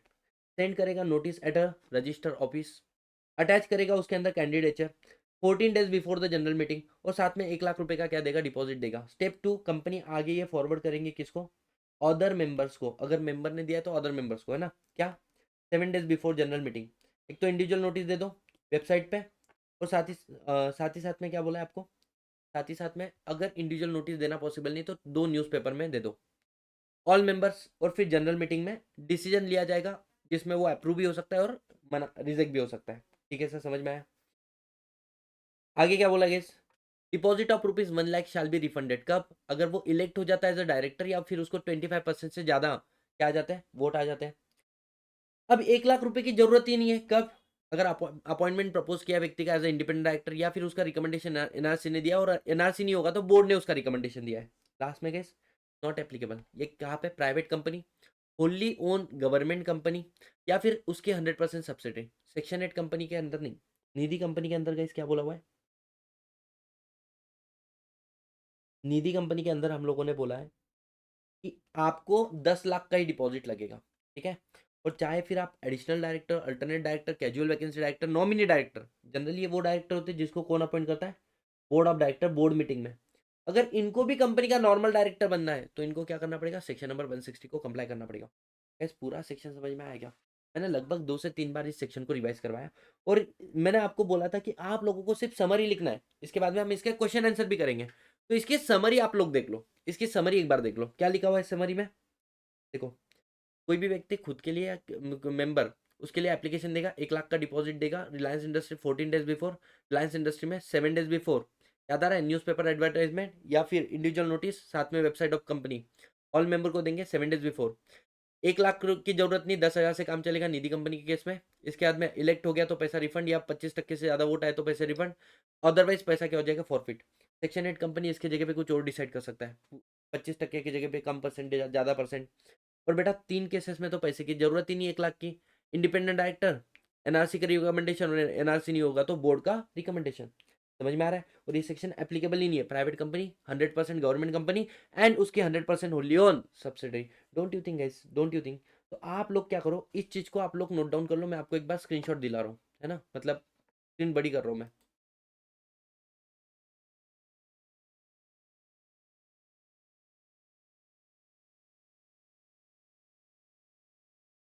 पॉज करके आप लोगों ने इसका स्क्रीनशॉट ले लिया होगा मुझे लगता है। मैं फिर से आ रहा हूँ टॉपिक पे। अब सर, जब ये सेक्शन पूरे अच्छे से हो चुका है, हम लोग क्या करेंगे? इमीडिएट बेसिस पे इसका क्वेश्चन आंसर देख लेंगे एग्जामिनेशन पॉइंट ऑफ व्यू से, ठीक है। अब ये क्वेश्चन आप लोगों के लिए, और साथ ही साथ में हम लोग एक बार हमारे इंस्टीट्यूट का क्वेश्चन पहले देख लेते हैं। चलो बेटा समझना, ये केस आपके सामने इंस्टीट्यूट का है, ठीक है। पहला ही क्वेश्चन 7 मार्क का, देखना क्या आया था। अब ये मैं आपको बताऊंगा एग्जैक्ट क्वेश्चन अपने भी स्टडी मटेरियल में दिया हुआ है, क्वेश्चन बैंक में। सबसे पहले क्या लिखा है? Mr Jhunjhunwala propose the name of Mr Dhanpat as a director. Mr Jhunjhunwala ने प्रपोज किया धनपत को as a director, who is not liable to retire by rotation, ठीक है। इन विद्या लिमिटेड, एक कंपनी विद्या लिमिटेड जो पब्लिक कंपनी, जिसके अंदर झुंझुनवाला बोल रहे हैं कि धनपत को क्या बनाओ? डायरेक्टर बनाओ, ठीक है। And submitted the notice in writing on 15 जुलाई 2024। 15 जुलाई को उसने नोटिस भी सबमिट कर दिया, along with the deposit of rupees 1 lakh. मतलब नोटिस भी दिया, साथ ही साथ में 1 लाख रुपए भी दे दिए। State the validity of proposal of the mister Jhunjhunwala in the following situation. आपको ये 3 केसेस को देख के बताना है कि झुंझुनवाला ने जो नोटिस दिया वो सही है या नहीं है। Number 1, if Vidya limited is a government company and the government has been duly intimated. अच्छा सुनना, कौन सी कंपनी है? Government company. तो आपका यहाँ पर आंसर क्या आना चाहिए? अब मैं आपको बताता हूँ कि आपका आंसर क्या आना चाहिए। बच्चे ना बड़े कंफ्यूज होते हैं, ध्यान दो। तो ये आपके क्वेश्चन का पहला क्वेश्चन है। तो यहाँ पर आप सबसे पहले क्या लिखोगे गाइस? ध्यान देना, सेक्शन नंबर 160 का आप रेफरेंस दोगे। उसके बाद में हम लोग क्या लिखेंगे कि आपको डायरेक्टर बोलकर अपॉइंट करना है। सेक्शन नंबर 160 ये किसके ऊपर एप्लीकेबल नहीं? Not applicable. 100% गवर्नमेंट कंपनी और उसकी 100% होली ओन सब्सिडरी, इसके ऊपर ये सेक्शन एप्लीकेबल नहीं है। अब आपके केस में सिर्फ ये बताया कि सामने वाली कंपनी कौन सी है? गवर्नमेंट कंपनी है। तो आप पहले तो ये लिख लोगे कि अगर ये गवर्नमेंट कंपनी है तो फिर ये प्रपोजल वैलिड है। बट अगर ये 100% गवर्नमेंट कंपनी है तो फिर ये जो प्रपोजल दिया है ना, ये इनवैलिड है। क्यों? बिकॉज इसके ऊपर ये सेक्शन एप्लीकेबल ही नहीं होता है 100% होली ऑन 100% गवर्नमेंट कंपनी के ऊपर। ये आपका ऑप्शन ए का आंसर था। पढ़ो दूसरा question. If the Vidya limited is a provision in the article election of director by ballot ना, फिर आप नेक्स्ट पॉइंट क्या लिखोगे? आप ये लिखोगे ये जो सेक्शन है और किसके ऊपर एप्लीकेबल नहीं होता है? सेक्शन 8 कंपनी, याद आ रहा है क्या आपको? जिसके आर्टिकल ऑफ एसोसिएशन में लिखा है कि appointment of director by ballot, तो इसके ऊपर ये सेक्शन एप्लीकेबल नहीं होता है। अब यही बोलो, अगर ये सेक्शन 8 कंपनी है तो फिर तो ये वैलिड है, बट अगर ये सेक्शन 8 कंपनी नहीं है, सेक्शन 8 कंपनी, अच्छा सॉरी, सेक्शन 8 कंपनी अगर ये है, सेक्शन 8 कंपनी है, तो फिर जो एप्लीकेशन दिया वो क्या है, इनवैलिड है, क्योंकि वहां पर ये सेक्शन एप्लीकेबल ही नहीं होता है। अगर ये सेक्शन 8 कंपनी नहीं है तो फिर तो वैलिड है। सर ऐसा क्यों बोल रहे हो? बड़ा सेक्शन 8 कंपनी मैंने इनकॉर्पोरेट की है। जब इनकॉर्पोरेट करते हो आपको डिसाइड करना पड़ता है कि हमारी सेक्शन 8 पब्लिक कंपनी या प्राइवेट है। तो public company can be A section 8 company, और सेक्शन 8 बनने के बाद में आपको लिमिटेड नाम में रखना है नहीं रखना है, दैट इज योर ऑप्शनल, लेकिन रखा तो भी चलता।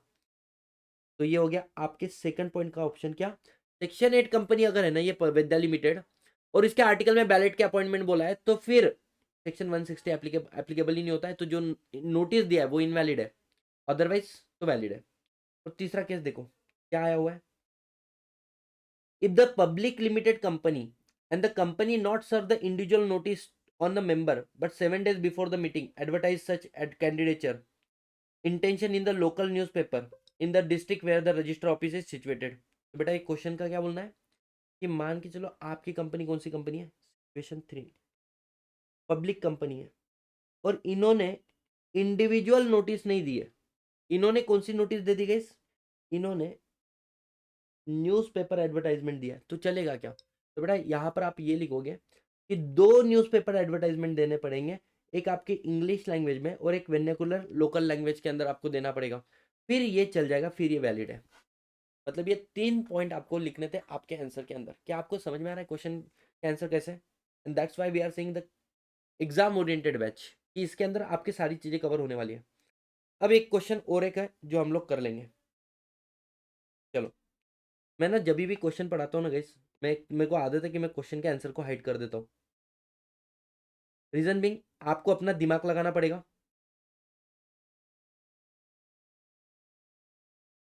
चलो ध्यान देना है, क्वेश्चन आपके सामने पढ़ो, क्वेश्चन को क्या लिखा हुआ है। Mr Siddh has applied for a directorship in the Teej limited, एक पब्लिक कंपनी के अंदर मिस्टर सिद्ध ने अपॉइंट क्या दिया है, कैंडिडेचर दिया है। After complying with the provision of section number 160 का कंप्लायंस हुआ है, रूल 13। आगे क्या बोला है इन लोगों ने, अ टीज limited decided to conduct the general meeting on 17th of July 2022, 17 जुलाई को जनरल मीटिंग होने वाली है। Regarding the candidature of mister Siddh for the office of directorship listed on the website of the company, बेटा तुमने इस चीज को वेबसाइट ऑफ कंपनी पे पोस्ट कर दिया है कब, 5th ऑफ जुलाई। मुझे एक बात बताओ, 7 दिन पहले? ऑफ कोर्स यार, लगभग 12 दिन पहले। On 8th of July, one of the shareholder objected that company notice was not served properly। अब एक व्यक्ति क्या बोल रहा है कि कंपनी ने हमें तो नोटिस ही नहीं दिया है प्रॉपर तरीके से। अब आपको बताना है whether the action taken by Teej limited regarding the notice is valid. बेटा सुनना, जो टीज लिमिटेड है, अगर आप नोटिस वेबसाइट पे डाल रहे हो अच्छी बात है, लेकिन वेबसाइट के साथ ही साथ में आपको एक तो इंडिविजुअल नोटिस देना या फिर न्यूज़पेपर में एडवर्टाइजमेंट देना पड़ेगा। आपने वेबसाइट पे तो डाल दिया, लेकिन ना ही आपने इंडिविजुअल नोटिस दिया, ना ही आपने एडवर्टाइजमेंट किया। इसलिए जो नोटिस आपने दिया है उसको मैं क्या मानूंगा, इनवैलिड मानूंगा। आपने सही से नोटिस, मतलब सर जो ऑब्जेक्शन रेस किया है शेयर होल्डर ने, वो ऑब्जेक्शन क्या है, वैलिड ऑब्जेक्शन है। आगे बढ़ो, weather whether there is any alternative available to TIS Limited if it is decided not to serve the notice individually। अगर ये हो गया ऑप्शन 1, ये सेकंड पार्ट क्वेश्चन का, अगर आपको इंडिविजुअल नोटिस सर्व नहीं करना है तो इन दैट केस आप न्यूज़पेपर एडवर्टाइजमेंट दे दो, 2 न्यूज़पेपर में क्या करो, एडवर्टाइजमेंट दे दो, दैट इज मोर वैलिड। समझ में आ रहा है क्या? यस। तो गाइस अब इस क्वेश्चन को एग्जाम में हम लोग कैसे लिखेंगे, ध्यान देना। सबसे पहले आप क्या लिखोगे, सेक्शन नंबर 160 के अंदर, है ना, आप क्या कर सकते हो, नोटिस दे सकते हो 14 दिन पहले अलॉन्ग विद द डिपॉजिट, है ना, क्या कि हमें कंपनी के अंदर क्या बनना है, डायरेक्टर बनना है। आगे ये नोटिस आगे मेंबर को दी जाती है 7 days बिफोर। कैसे दी जाएगी, एक तो आप इंडिविजुअल नोटिस दे दो इलेक्ट्रॉनिक या राइटिंग में, या फिर आप क्या करो, साथ ही साथ में कंपनी के वेबसाइट पे डाल दो। और अगर इंडिविजुअल नोटिस देना पॉसिबल नहीं है ना, तो आपको क्या करना पड़ेगा, ऐसे वाले केस में आप न्यूज़पेपर एडवर्टाइजमेंट भी दे सकते हो। देखो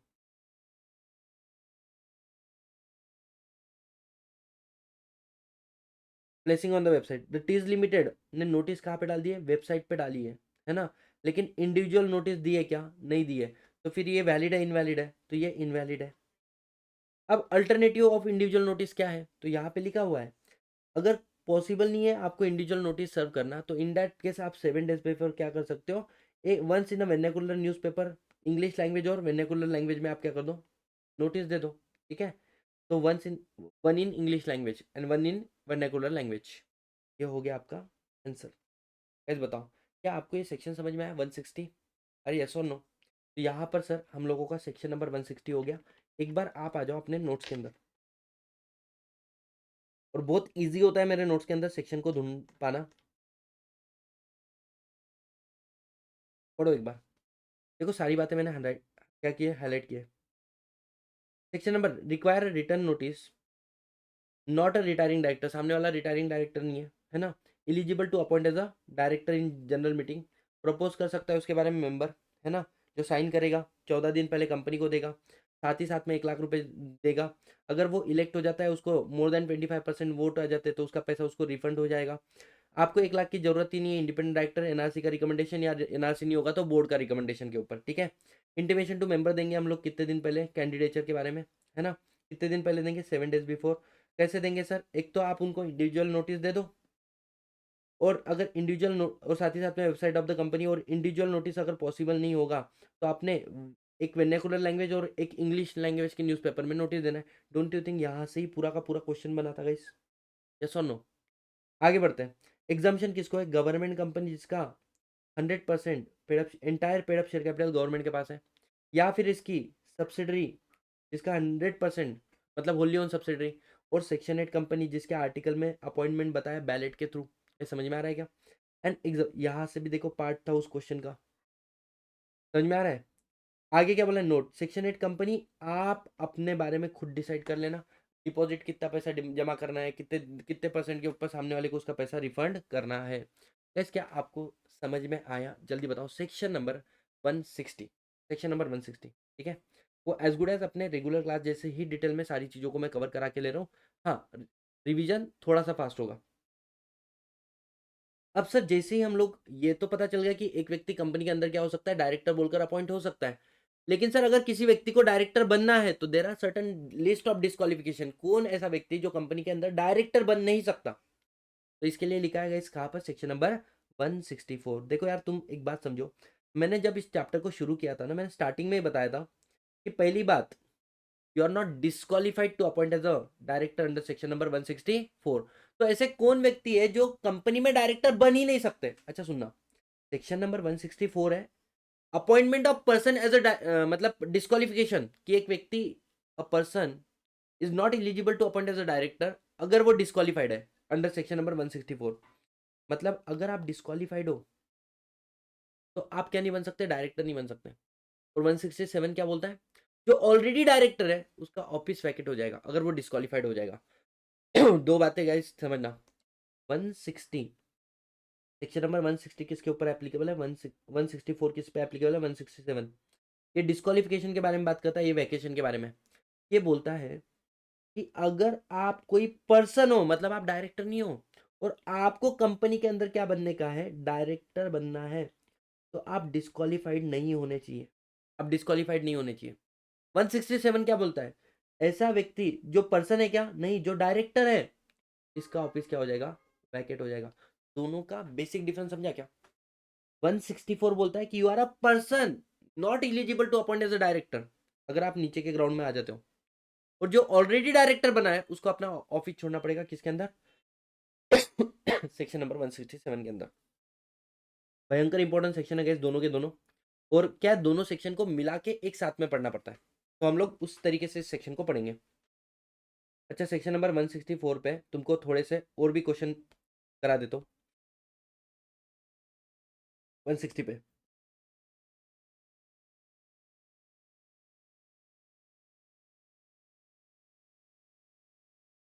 देखो, क्या है ये क्वेश्चन पढ़ो। Fact, Aditya propose as a director in क्या जेनेट लिमिटेड, 1 लाख रुपए का डिपॉजिट दिया along with the notice. Number 1, अगर आदित्य इलेक्ट हो जाता है एज अ डायरेक्टर, उसका पैसा उसको क्या हो जाएगा, रिफंड हो जाएगा। दूसरा केस 2 पढ़ना, क्या लिखा हुआ है, अगर इलेक्ट नहीं हुआ लेकिन उसको मोर देन 25% वोट फेवर में आ गए, उसका पैसा क्या हो जाएगा, रिफंड हो जाएगा। लेकिन सर वोट इलेक्ट तो नहीं हुआ, वोट भी 25% या उससे कम आए, डिपॉजिट उसका रिफंड नहीं होगा। एग्जाम्पल नंबर 2 पढ़ो, क्या है। यस मिस्टर, एक कंपनी है Astra limited, candidature propose for independent director, no need of ₹1 lakh. NRC ने दिया, no need of ₹1 lakh. Board ने रिकमेंडेशन दिया, नो नीड ऑफ ₹1 लाख। ठीक है सर। अब देखो कंपनी है वेंटेक्स लिमिटेड, एडवर्टाइज कर रही कैंडिडेचर ऑफ मिस्टर रोहन, तो advertisement publish in vernacular language, English language, चलेगा 7 और मोर डेज बिफोर, और हमने इंडिविजुअल नोटिस नहीं दिया, चलेगा, चल जाएगा। ठीक है, समझ में आया। तो ऐसे क्वेश्चन आपके एग्जाम में बन के आ सकते हैं जिसके आपको ध्यान रखने पड़ेंगे। एनी सिंगल प्रॉब्लम गाइस, क्या आपका कॉन्फिडेंस बढ़ रहा है? मेक श्योर गाइस आप लोग है ना कमेंट करके बता दिया करो। रीजन बिंग बाकी बच्चे भी इस डेमो लेक्चर को देखते हैं तो उनको समझ में आता है। काफी बच्चा तो आजकल इतना जजमेंटल हो गया ना कि पहले वो देखता है कि कहीं किसने कमेंट किया है क्या, और कमेंट अच्छा होगा तो मैं लेक्चर देखूंगा, अदरवाइज मैं कमेंट लेक्चर भी नहीं देखूंगा। तो आप अपने तरफ से कमेंट कर दिया करो, ठीक है। चलो मैं आ रहा हूँ सेक्शन नंबर 164। अब सेक्शन नंबर 164 के अंदर there are total 9 ground, 9 ground है। अगर आप इस 9 ग्राउंड में फॉल होते हो तो आप कंपनी के डायरेक्टर बन ही नहीं सकते हो। मतलब जब धृतराष्ट्र को, एक जिन्होंने महाभारत नहीं सुनी होगी, तुम ऐसा समझो एक व्यक्ति को क्या बनना है, राजा बनना है। अब वो राजा बनना है तो वहां पे एक व्यक्ति है धृतराष्ट्र, वो राजा बनने के लिए उसका राज्याभिषेक शुरू हुआ, और जैसे ही राज्याभिषेक शुरू हुआ तो वहां पे एक मंत्री है, जो मंत्री क्या बोलता है कि जो नेत्रहीन है, जिसको दिखता नहीं है, वो राजा नहीं बन सकता है। मतलब you are not eligible to elect as a king of the kingdom. Why? Because you are a नेत्रहीन, आप लोगों की भावनाओं को समझ ही नहीं पाओगे, आप लोगों को देख ही नहीं सकते हो। वाणी से लोग गलत बोल देंगे लेकिन उनकी आंखें में और उनकी सच्चाई उनके चेहरे पे होती है, आप देख ही नहीं पाते हो। समझ में आ रहा है क्या? तो वैसे ही you are not eligible to appoint as a director अगर आप सेक्शन नंबर 164 के 9 ग्राउंड में फॉल कर जाते हो। नंबर 1, पहला ग्राउंड क्या है सर, अगर आप एक अनसाउंड माइंड व्यक्ति हो, आप पगले हो। और सर मैं पगला क्यों हूं? क्योंकि मेरी गर्लफ्रेंड ने बोला? नहीं, क्योंकि कॉम्पिटेंट कोर्ट ने बोला। तो आप किसी कंपनी में डायरेक्टर बन नहीं सकते हो। और सर अगर मैं किसी कंपनी में डायरेक्टर बना उसके बाद में मैं पागल हो गया तो आपको कंपनी का ऑफिस वैकेट करना पड़ेगा। क्या करना पड़ेगा? वैकेट करना पड़ेगा। दूसरा, अनडिस्चार्ज इंसॉल्वेंट, मतलब आपको कोर्ट ने इंसॉल्वेंट घोषित कर दिया है। अब जब तक आप इंसॉल्वेंसी से बाहर नहीं आते आप कंपनी में डायरेक्टर नहीं बन सकते। और सर अगर मैं इंसॉल्वेंसी के मतलब इंसॉल्वेंट घोषित करने के पहले डायरेक्टर रह सकते हो, इंसॉल्वेंट घोषित होने के बाद में ऑफिस वैकेट हो जाएगा। और सर इंसॉल्वेंसी के वापस बाहर आ गया, you are again eligible to appoint as a director. मतलब जब तक आप इंसॉल्वेंसी पीरियड में हो आप डायरेक्टर नहीं बन सकते हो। तीसरा, आपने खुद ने इंसॉल्वेंसी के लिए अप्लाई किया है और आपकी एप्लीकेशन अगर भले पेंडिंग भी है तो भी आप डायरेक्टर नहीं बन सकते हो। सर ये तीनों पॉइंट के फर्क क्या है, सुनना। देखो एप्लीकेशन कोड को कौन देगा कि सामने वाले व्यक्ति को इंसॉल्वेंट घोषित करो? एक तो एप्लीकेशन खुद व्यक्ति देगा, ही हिमसेल्फ अप्लाई, मतलब उसने कोर्ट को अप्लाई किया कि मुझे इंसॉल्वेंट घोषित करो, और कोर्ट ने आपको इंसॉल्वेंट घोषित कर दिया। और अब आपका लिक्विडेटर अपॉइंट होगा, ऑफिशियल असाइनी, वो आपके एसेट को सेल करेगा, आपकी लाइबिलिटी को पे करेगा। और जैसे ही ये सब कुछ हो गया कोर्ट आपको क्या करेगा, इंसॉल्वेंसी से डिस्चार्ज कर ले। समझ में आया आपको? अब ध्यान देना, अगर एप्लीकेशन क्रेडिटर ने मारी है, किसने मारी है? क्रेडिटर ने मारी है एप्लीकेशन, तो वैसे तो आप एलिजिबल हो डायरेक्टर बनने के लिए। लेकिन जैसे ही कोर्ट ने आपको इंसॉल्वेंट घोषित कर दिया, यहां से यहां तक आप हो जाते हो डिस्क्वालीफाइड। डिस्क्वालीफाइड। और जैसे ही आपको ऑर्डर ऑफ डिस्चार्ज आ गया, again you are eligible, again you are eligible. लेकिन सुनना, अगर आप एप्लीकेशन खुद देखो, लोगों को लग रहा है तुम क्या हो, इंसॉल्वेंट हो, तुम नहीं मानते यार, तुम बोलते आज परिस्थिति गलत है, कल जाके मैं वापस अपना एम्पायर खड़ा कर लूंगा, अच्छी बात है। लेकिन तुम खुद ही अप्लाई कर रहे हो, मतलब तुम खुद के नजर में गिर चुके हो। तो अगर एप्लीकेंट खुद अप्लाई कर रहा है ना इंसॉल्वेंसी के लिए, तो बेटा वो पहले ही डिस्क्वालीफाइड हो जाता है, भले ही उसके एप्लीकेशन पेंडिंग है, भले ही उसके एप्लीकेशन पेंडिंग है। तो किसी और ने केस फाइल किया तो आप तब क्या होते हो, डिस्क्वालीफाइड होते हो जब कोर्ट भी मानता है, मतलब बाहर वाला मान रहा है प्लस कोर्ट मान रहा है तो डिस्क्वालीफाइड। बाहर वाला मान रहा है, कोर्ट नहीं मान रहा है, नॉट डिस्क्वालीफाइड। लेकिन तुमने खुद ने अप्लाई कर दिया, तुमने खुद ने अप्लाई कर दिया, तो बेटा द मोमेंट आपने अप्लाई किया, भले आपके एप्लीकेशन पेंडिंग है, यू आर डिस्क्वालीफाइड। कोर्ट ने आपको डिस्क्वालीफाइड घोषित मतलब इंसॉल्वेंट घोषित किया, still you are disqualified.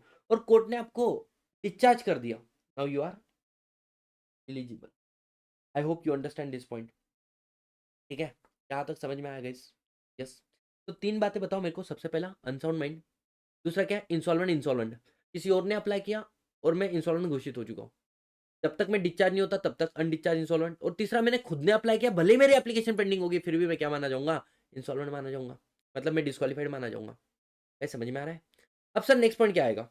Next point तो बहुत ही सिंपल है गाइस, ध्यान देना। नेक्स्ट पॉइंट क्या बोलता है कि आपके पास डीन ही नहीं है, सेक्शन नंबर 152 सबसेक्शन 3 का तुमने कंप्लायंस नहीं किया, मतलब you don't have dean. Try to understand guys, यही तो बात मैंने सबसे स्टार्टिंग में बताई थी ना आप लोगों को। अगर तुम्हारे पास 152 सबसेक्शन 3 डीन नहीं है तो you can not be appoint as a director. तो यहां पर आपको क्या लग चुका है, डिस्क्वालिफिकेशन लग चुका है। Third, section number 165। अब मैं आपको बताऊं 165 के बारे में, सीएमए फाइनल के सिलेबस में तो सेक्शन है ही नहीं। मैं पढ़ाऊंगा, जरूर पढ़ाऊंगा, बिकॉज ये वाला सेक्शन कैसे समझेगा। तो अभी सिर्फ इतना समझ लो कि a person can be a director in maximum 20 company. कितने कंपनी में? 20 कंपनी। लेकिन सर इसमें भी सब लिमिट है कि maximum 10 public company, maximum 10 public company. और इसके अंदर फर्दर क्या बोला है पता है क्या? अगर कोई प्राइवेट कंपनी है, कोई प्राइवेट कंपनी है जो एक तो होल्डिंग कंपनी है या फिर सब्सिडरी कंपनी है किसकी, किसी पब्लिक कंपनी के, उसको भी 10 के लिमिट में काउंट करना, उसको भी पब्लिक कंपनी मान लेना। मतलब ना, क्या बोला है, एक व्यक्ति 20 से ज्यादा कंपनी में डायरेक्टर हो सकता है क्या? नहीं हो सकता है। 20 से ज्यादा तो अलाउ ही नहीं है। और पब्लिक कंपनी में 10 से ज्यादा अलाउ ही नहीं है, क्योंकि आप जितने जिधर भी टाइम दे रहे हो आप अपना सफिशिएंट टाइम दो, वहां पे फोकस करके काम करो। और पब्लिक में भी क्या बोला, अगर कोई प्राइवेट कंपनी जो पब्लिक की सब्सिडरी या पब्लिक की होल्डिंग भी होगी, private company which is holding और सब्सिडरी ऑफ पब्लिक कंपनी, उसको भी 10 के लिमिट में ही काउंट करेंगे। आगे इस सेक्शन को बहुत डिटेल में पढ़ेंगे। तो बेटा तुम्हारा 20 का लिमिट ही एग्जॉस्ट हो चुका है, you can not be appoint as a director, you are not eligible to appoint as a director, आप डिस्क्वालीफाइड हो जाओगे। समझ में आ रहा है क्या? यस और नो? अब तीन बातें, पांच बातें हो गई हमारी। देखो सबसे पहले अनसाउंड माइंड, फिर क्या हुआ इंसॉल्वेंट, इंसॉल्वेंट, तीसरा 152 165, 152 165, तीसरा क्या है बेटा? तीसरा इन्होंने बोला है कि अगर मानो कंपनी ने आपसे मंगाई है कॉल मनी, मतलब एक मानो सतीश भाई थी, मैं रिलायंस इंडस्ट्री लिमिटेड का क्या हूँ, शेयर होल्डर हूँ। अब 10 रुपए का शेयर था बेटा, मैंने इसके ऊपर पे कितना किया हुआ है, 6 रुपए। कंपनी ने मेरे को कॉल मंगाया कि बोले सतीश भाई थी 4 रुपए दे। कितने रुपए दे? 4 रुपए दे। अब ये कॉल मंगाए 1 जनवरी 2025 को, 1 जनवरी 2025 को, चल 26 ने यार, अभी तो 26 चालू हो चुका है, आज का डेट ही 2 जनवरी 2026 है। 1 जनवरी 2026 को मंगाया बेटा, मैंने पैसा पे करना चाहिए। आज 6 महीने हो गए, 6 मंथ, 6 मंथ मतलब क्या हो जाएगा आपका, जनवरी फरवरी मार्च अप्रैल मई जून, 30 जून, 30 जून 2026 आ गया। 6 महीने हो गए मैंने कॉल मनी पे नहीं किया, कॉल मनी पे नहीं किया बेटा। अब ऐसा व्यक्ति रिलायंस इंडस्ट्री लिमिटेड के अंदर डायरेक्टर नहीं बन सकता। सर कब तक नहीं बन सकता बेटा? मैंने मान के चलो 30 नवंबर 2026 को मैंने कॉल मनी पे कर दिया, पे कर दिया। एक बार एमसीक्यू क्या आया था पता है क्या? 1 जनवरी को कॉल मनी मंगाया था, तो बताओ डायरेक्टर डिस्क्वालीफाइड किस समय से किस समय तक है? बेटा आप डिस्क्वालीफाइड होते हो 30 जून के बाद में लेके 30 नवंबर तक। समझ में आ रहा है क्या? तो आप यहाँ से और जैसे ही इसके बाद में यू आर इलिजिबल, फिर से तुम इलिजिबल हो जाओगे। ये समझ में आया? तो अगर आपने क्या पे नहीं किया, कॉल मनी पे नहीं किया है ऑन एनी शेयर हेल्ड, चाहे सिंगली हो चाहे जॉइंटली, एक बार केस स्टडी इस पे आ गया था, इसके ऊपर सिंगली और जॉइंटली। भले ही आपने मतलब मानो सतीश सर है और श्रुति मैम है, एक सतीश सर ने 2 लाख शेयर खुद के नाम में होल्ड किए हुए हैं, कितने? 2 लाख। और दूसरा श्रुति मैम और सतीश सर ने मिलकर शेयर होल्ड किए हुए हैं, श्रुति मैम का नाम ऊपर आ रहा है। इसका तो कॉल मनी पे कर दिया बेटा, इसका कॉल मनी पे नहीं किया, फिर भी सतीश सर आप क्या हो जाओगे, डिस्क्वालीफाइड हो जाओगे। क्यों? रीजन बिंग, चाहे आपने जॉइंटली भी शेयर होल्ड किया, उसका भी पैसा 6 महीने के ऊपर पे नहीं किया, तो यू आर डिस्क्वालीफाइड। ये वाला पॉइंट आपको समझ में आया अच्छे से? यस और नो? तो आई hope you understand this point very well. इसके बाद में गाइस 6 ग्राउंड बताओ मुझे। 6 ग्राउंड देखो, मेरा मानना बड़ा सिंपल है कि जितनी भी चीज़ें हम लोग पढ़ रहे हैं वो साइमल्टेनियसली हमारी लर्न होनी चाहिए, तभी तो कोई सेंस बनेगा ना यार। लिखने का समय तो वैसे भी खत्म कर चुके हैं हम लोग। क्या बोला इस सेक्शन के अंदर? अगर आप अनसाउंड माइंड हो, कॉम्पिटेंट कोर्ट ने बोला है, अनडिस्चार्ज इंस्टॉलमेंट हो, you applied for educating as instalment but your application is still pending. तीसरा चीज हम लोगों ने क्या बोला था कि सर आपने, आपके पास 152 सबसेक्शन 3 मतलब डिन नहीं है, 165 सबसेक्शन 1 का आपने नॉन कंप्लाइंस किया, मैक्सिमम नंबर ऑफ डायरेक्टरशिप, या फिर आपको कॉल मनी मंगाई थी, वो कॉल मनी आपने पे नहीं की है, कॉल मनी आपने पे नहीं की फॉर मोर देन 6 मंथ, तो उस कंपनी में भी तुम डायरेक्टर नहीं बन सकते हो। बाकी कंपनी में तो बन सकते हो, उस कंपनी में नहीं बन सकते हो जब तक कॉल मनी पे नहीं करता। ठीक है, आगे बढ़ते गए। अब क्या बोला है यहाँ पे? 3 भयंकर खतरनाक ग्राउंड है। 3 भयंकर खतरनाक ग्राउंड है। ये ग्राउंड क्या बोलते गए, सुनना एकदम आराम से, फोकस करना। ये सेक्शन अब थोड़ी देर में अपना दम तोड़ रहा है और इसके बाद में हम इस सेक्शन के सारे क्वेश्चन आंसर भी कर लेंगे। ये क्या बोलता है? अगर आप कॉन्विक्टेड हुआ एनी ऑफेंस, बेटा तुमने गए किसी को झापड़ मारा और तुमको 10 दिन के लिए कोर्ट में जेल में ले गए, कुछ घंटा फर्क नहीं पड़ता। लेकिन सर मैंने किसी को झापड़ मारा है और मेरे को 6 महीने या उससे ज्यादा की सजा हो गई, ट्रेस पासिंग करना, जनरली किसी के घर में घुस जाना विदाउट देयर परमिशन, तो आपने क्या किया? आप कॉन्विक्टेड हुआ हो, मतलब आपको पनिशमेंट मिल रही है, जिसके लिए आपको बिहाइंड द बार जाना पड़ रहा है। कितना? 6 महीने के लिए। तो इन दैट केस मानो 8 महीने के लिए आपको जेल में छोड़ा गया, 8 महीने के बाद में जब बाहर आओगे उसके अगले 5 साल तक आप डायरेक्टर नहीं बन सकते। समझ में आ रहा हो? अगर आपको कॉन्विक्ट किया है फॉर एनी ऑफेंस और उसको 6 महीने मिनिमम सजा होती है उसकी, 6 महीने या उससे ज्यादा आपको सजा मिल चुकी है, तो आप जब बाहर आओगे उसके अगले 5 साल तक आप डायरेक्टर नहीं बन सकते।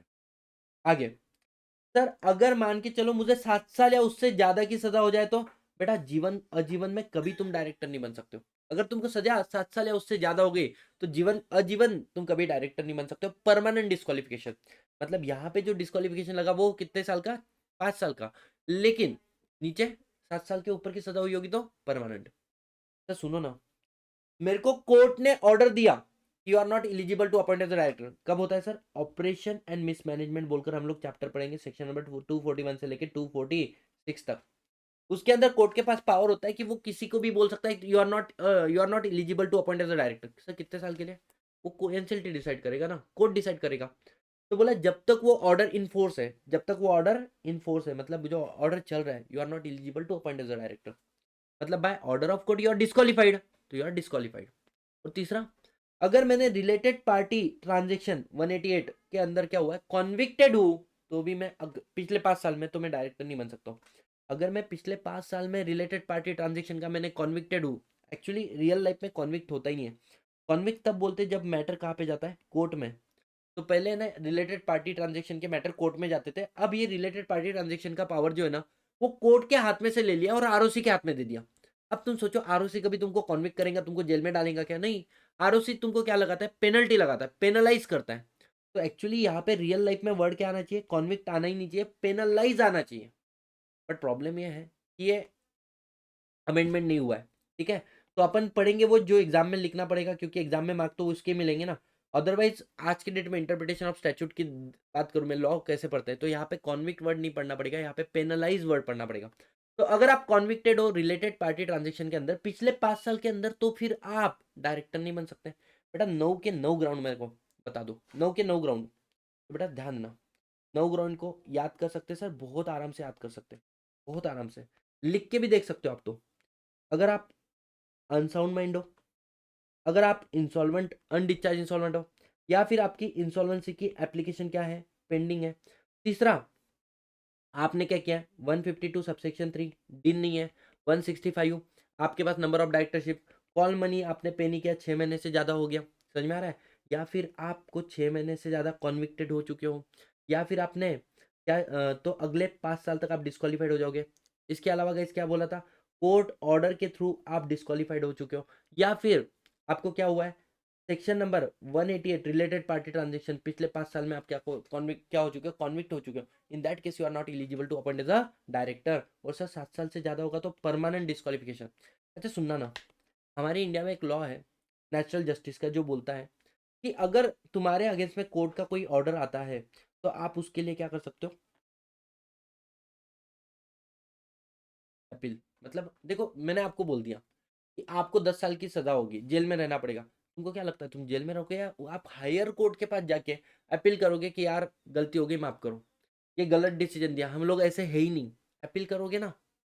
तो बोलने का बड़ा सिंपल सा मतलब है, भले ही तुमने अपील कर दिया लेकिन डिस्क्वालिफिकेशन तो कंटिन्यू रहेगा। भले ही तुमने अपील कर दिया बट डिस्क्वालिफिकेशन तो कंटिन्यू रहेगा। क्या ये वाला बात आपको समझ में आ रहा है गाइस? यस और नो? तो देखो यहाँ पे लिखा भी है, तो disqualification shall continue to apply even if the appeal or petition is filed against the conviction or disqualification। भले ही तुमने अपील कर दिया होगा, डिस्क्वालिफिकेशन तो क्या रहेगा, कंटिन्यू रहेगा। आगे बढ़ो। अब बेटा सुनना, तो यहाँ पर बड़ा सिंपल सा बात है कि सेक्शन नंबर 167 अगर तुम साथ में पढ़ोगे ना,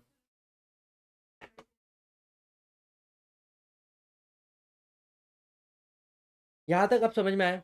चलो एक काम करना, अब जो मैं बता रहा हूँ हम लोग पढ़ रहे सेक्शन नंबर 167 के अंदर क्या बोला सुनो। अब जब आप अपील के लिए जाओगे, काय के लिए? अपील के लिए कि यार आई एम नॉट हैप्पी, 3 केसेस में आप अपील के लिए जा रहे हो, कॉन्विक्ट हुए हो 6 महीने से ज़्यादा, या कोर्ट के ऑर्डर से तुम क्या हो चुके हो, डिस्क्वालीफाई हो चुके हो, तो अपील करोगे, आप हायर कोर्ट के पास जाओगे। तो सुनना, जैसे ही आप अपील के लिए जा रहे हो, कितने दिन के लिए? 30 डेज का टाइम मिलता है आपको। तो क्या बोला है कि आप जिस दिन डिस्क्वालीफाइड हुए, आपके अगेंस्ट में ऑर्डर आया, वहां से 30 डेज के लिए आप अपील कर सकते हो ना? हाँ। तो भले ही आपने अपील कर भी दिया, आप डिस्क्वालीफाइड तो रहोगे, आपको डिस्क्वालिफिकेशन लग गया। हाँ, आपको अपने ऑफिस को छोड़ने की जरूरत नहीं है, वैकेशन करने की जरूरत नहीं है। Can't appoint as a director in any other company, दूसरे कंपनी में डायरेक्टर बोलकर अपॉइंट नहीं हो सकते हो। हाँ, लेकिन ऑफिस खाली मत करो, कंटिन्यू रहो, ठीक है? क्योंकि जब भी आपको डिस्क्वालिफिकेशन लगता है, you have to vacate your office. मतलब सर कैसा है, मैं अपॉइंट हुआ डायरेक्टर, फिर इंसॉल्वेंट हो गया, वैकेट ऑफिस। मैं अनडिस्चार्ज इंसॉल्वेंट है, मैं इंसॉल्वेंट घोषित हुआ, वैकेट ऑफिस।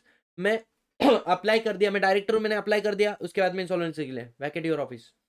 सर 3 वाला पॉइंट तो आता ही नहीं है, ये तो अपॉइंटमेंट के पहले। सर मैंने 20 कंपनी में डायरेक्टरशिप ले लिया, लेना ये भी पहले आता है। सर कॉल मनी पे नहीं किया, वैकेट योर ऑफिस। आगे क्या बोला है? ये 3 केसेस, तुम डायरेक्टर हो और तुम डिस्क्वालीफाइड हो चुके हो 6 महीने से ज़्यादा, कोर्ट ऑर्डर से, आरटीपी, तुम अपील कर सकते हो। हाँ, तो अगर आप अपील भी कर रहे हो, डिस्क्वालीफाइड तो आप हो, आप किसी और कंपनी में अपॉइंट तो नहीं हो सकते हो। अब मानो तुमने अपील नहीं किया तो 30 दिन के अंदर, तो बेटा तुमको वैकेशन करना पड़ेगा ऑफिस का, तुमको अपनी कंपनी को छोड़ना पड़ेगा। समझ में आया? वैकेशन ऑफ ऑफिस हो जाएगा। तो सुनो ना, अगर मैंने अपील कर दिया तो ऑफिस वैकेट नहीं करना है, ऑफिस अपील नहीं किया, वैकेशन। सर अपील करने के बाद में अपील का डिसीजन आएगा, अपील फाइल हुआ, अपील का क्या आएगा? डिसीजन आएगा। अगर अपील का डिसीजन आया क्लीन कि भाई चल यू आर नॉट डिस्क्वालीफाइड, तो आप इलिजिबल हो। अपील का डिसीजन आया डिस्क्वालिफिकेशन कंफर्म कि हाँ हाँ तुम गलत हो, गलत हो, तो जैसे ही अपील जब तक चल रहा है, आपको अपना ऑफिस वैकेट करने की जरूरत नहीं है। और अपील का जब डिसीजन आया ना, डिस्क्वालिफिकेशन कंफर्म हुआ ना, उसके बाद में आपको फर्दर 7 डेज का टाइम दिया है। क्यों? 7 दिन तक ऑफिस खाली मत करो, क्योंकि आप सेकंड अपील कर सकते हो। क्या कर सकते हो? सेकंड। मतलब ऐसा है कि मेरे अगेंस्ट में कोर्ट का ऑर्डर आया, तो पहले 30 दिन में मैं क्या कर सकता हूँ? अपील कर सकता हूँ। अगर मैंने अपील कर दी तो फिर मैटर चलेगा कोर्ट में, और यहाँ पे डिसीजन आया अपील का, तो बोले और अगले 7 दिन में तू क्या कर सकता है? सेकंड अपील कर सकता है। तो 7 दिन तक ऑफिस वैकेट नहीं करना है, और सेकंड अपील का जो डिसीजन आएगा वो डिसीजन फाइनल रहेगा। तो सुनना, वैसे तो आपको अपना ऑफिस वैकेट करना पड़ता है, लेकिन 3 ऐसे केसेस है जहाँ पे ऑफिस वैकेट नहीं करना है। कब कब? अगर आप कोर्ट के ऑर्डर से डिस्क्वालीफाइड हुए हो, या फिर आपको 6 महीने से ज़्यादा सजा हुई है, तो पहले 30 दिन में अपील कर दो, आपको ऑफिस वैकेट नहीं करना है, डिस्क्वालिफिकेशन तो लगा हुआ है। फिर अपील का डिसीजन आया, तो फिर अगले 7 दिन तक भी आप सेकंड अपील कर सकते हो, तो आपको ऑफिस वैकेट नहीं करना है। समझ में आ रहा है? और सर अगर मैंने अपील कर दी, सेकंड अपील कर दी, तो फिर जब तक उसका डिसीजन नहीं आता है, you don't have to vacate your office. ऐसे समझ में आया? इनिशियल 30 डेज, फिर फर्स्ट अपील के बाद में 30 days, initial 30 days, first appeal के बाद में, डिसीजन के बाद में 7 डेज, और बाद में सेकंड अपील के डिसीजन तक you need not to vacate your office.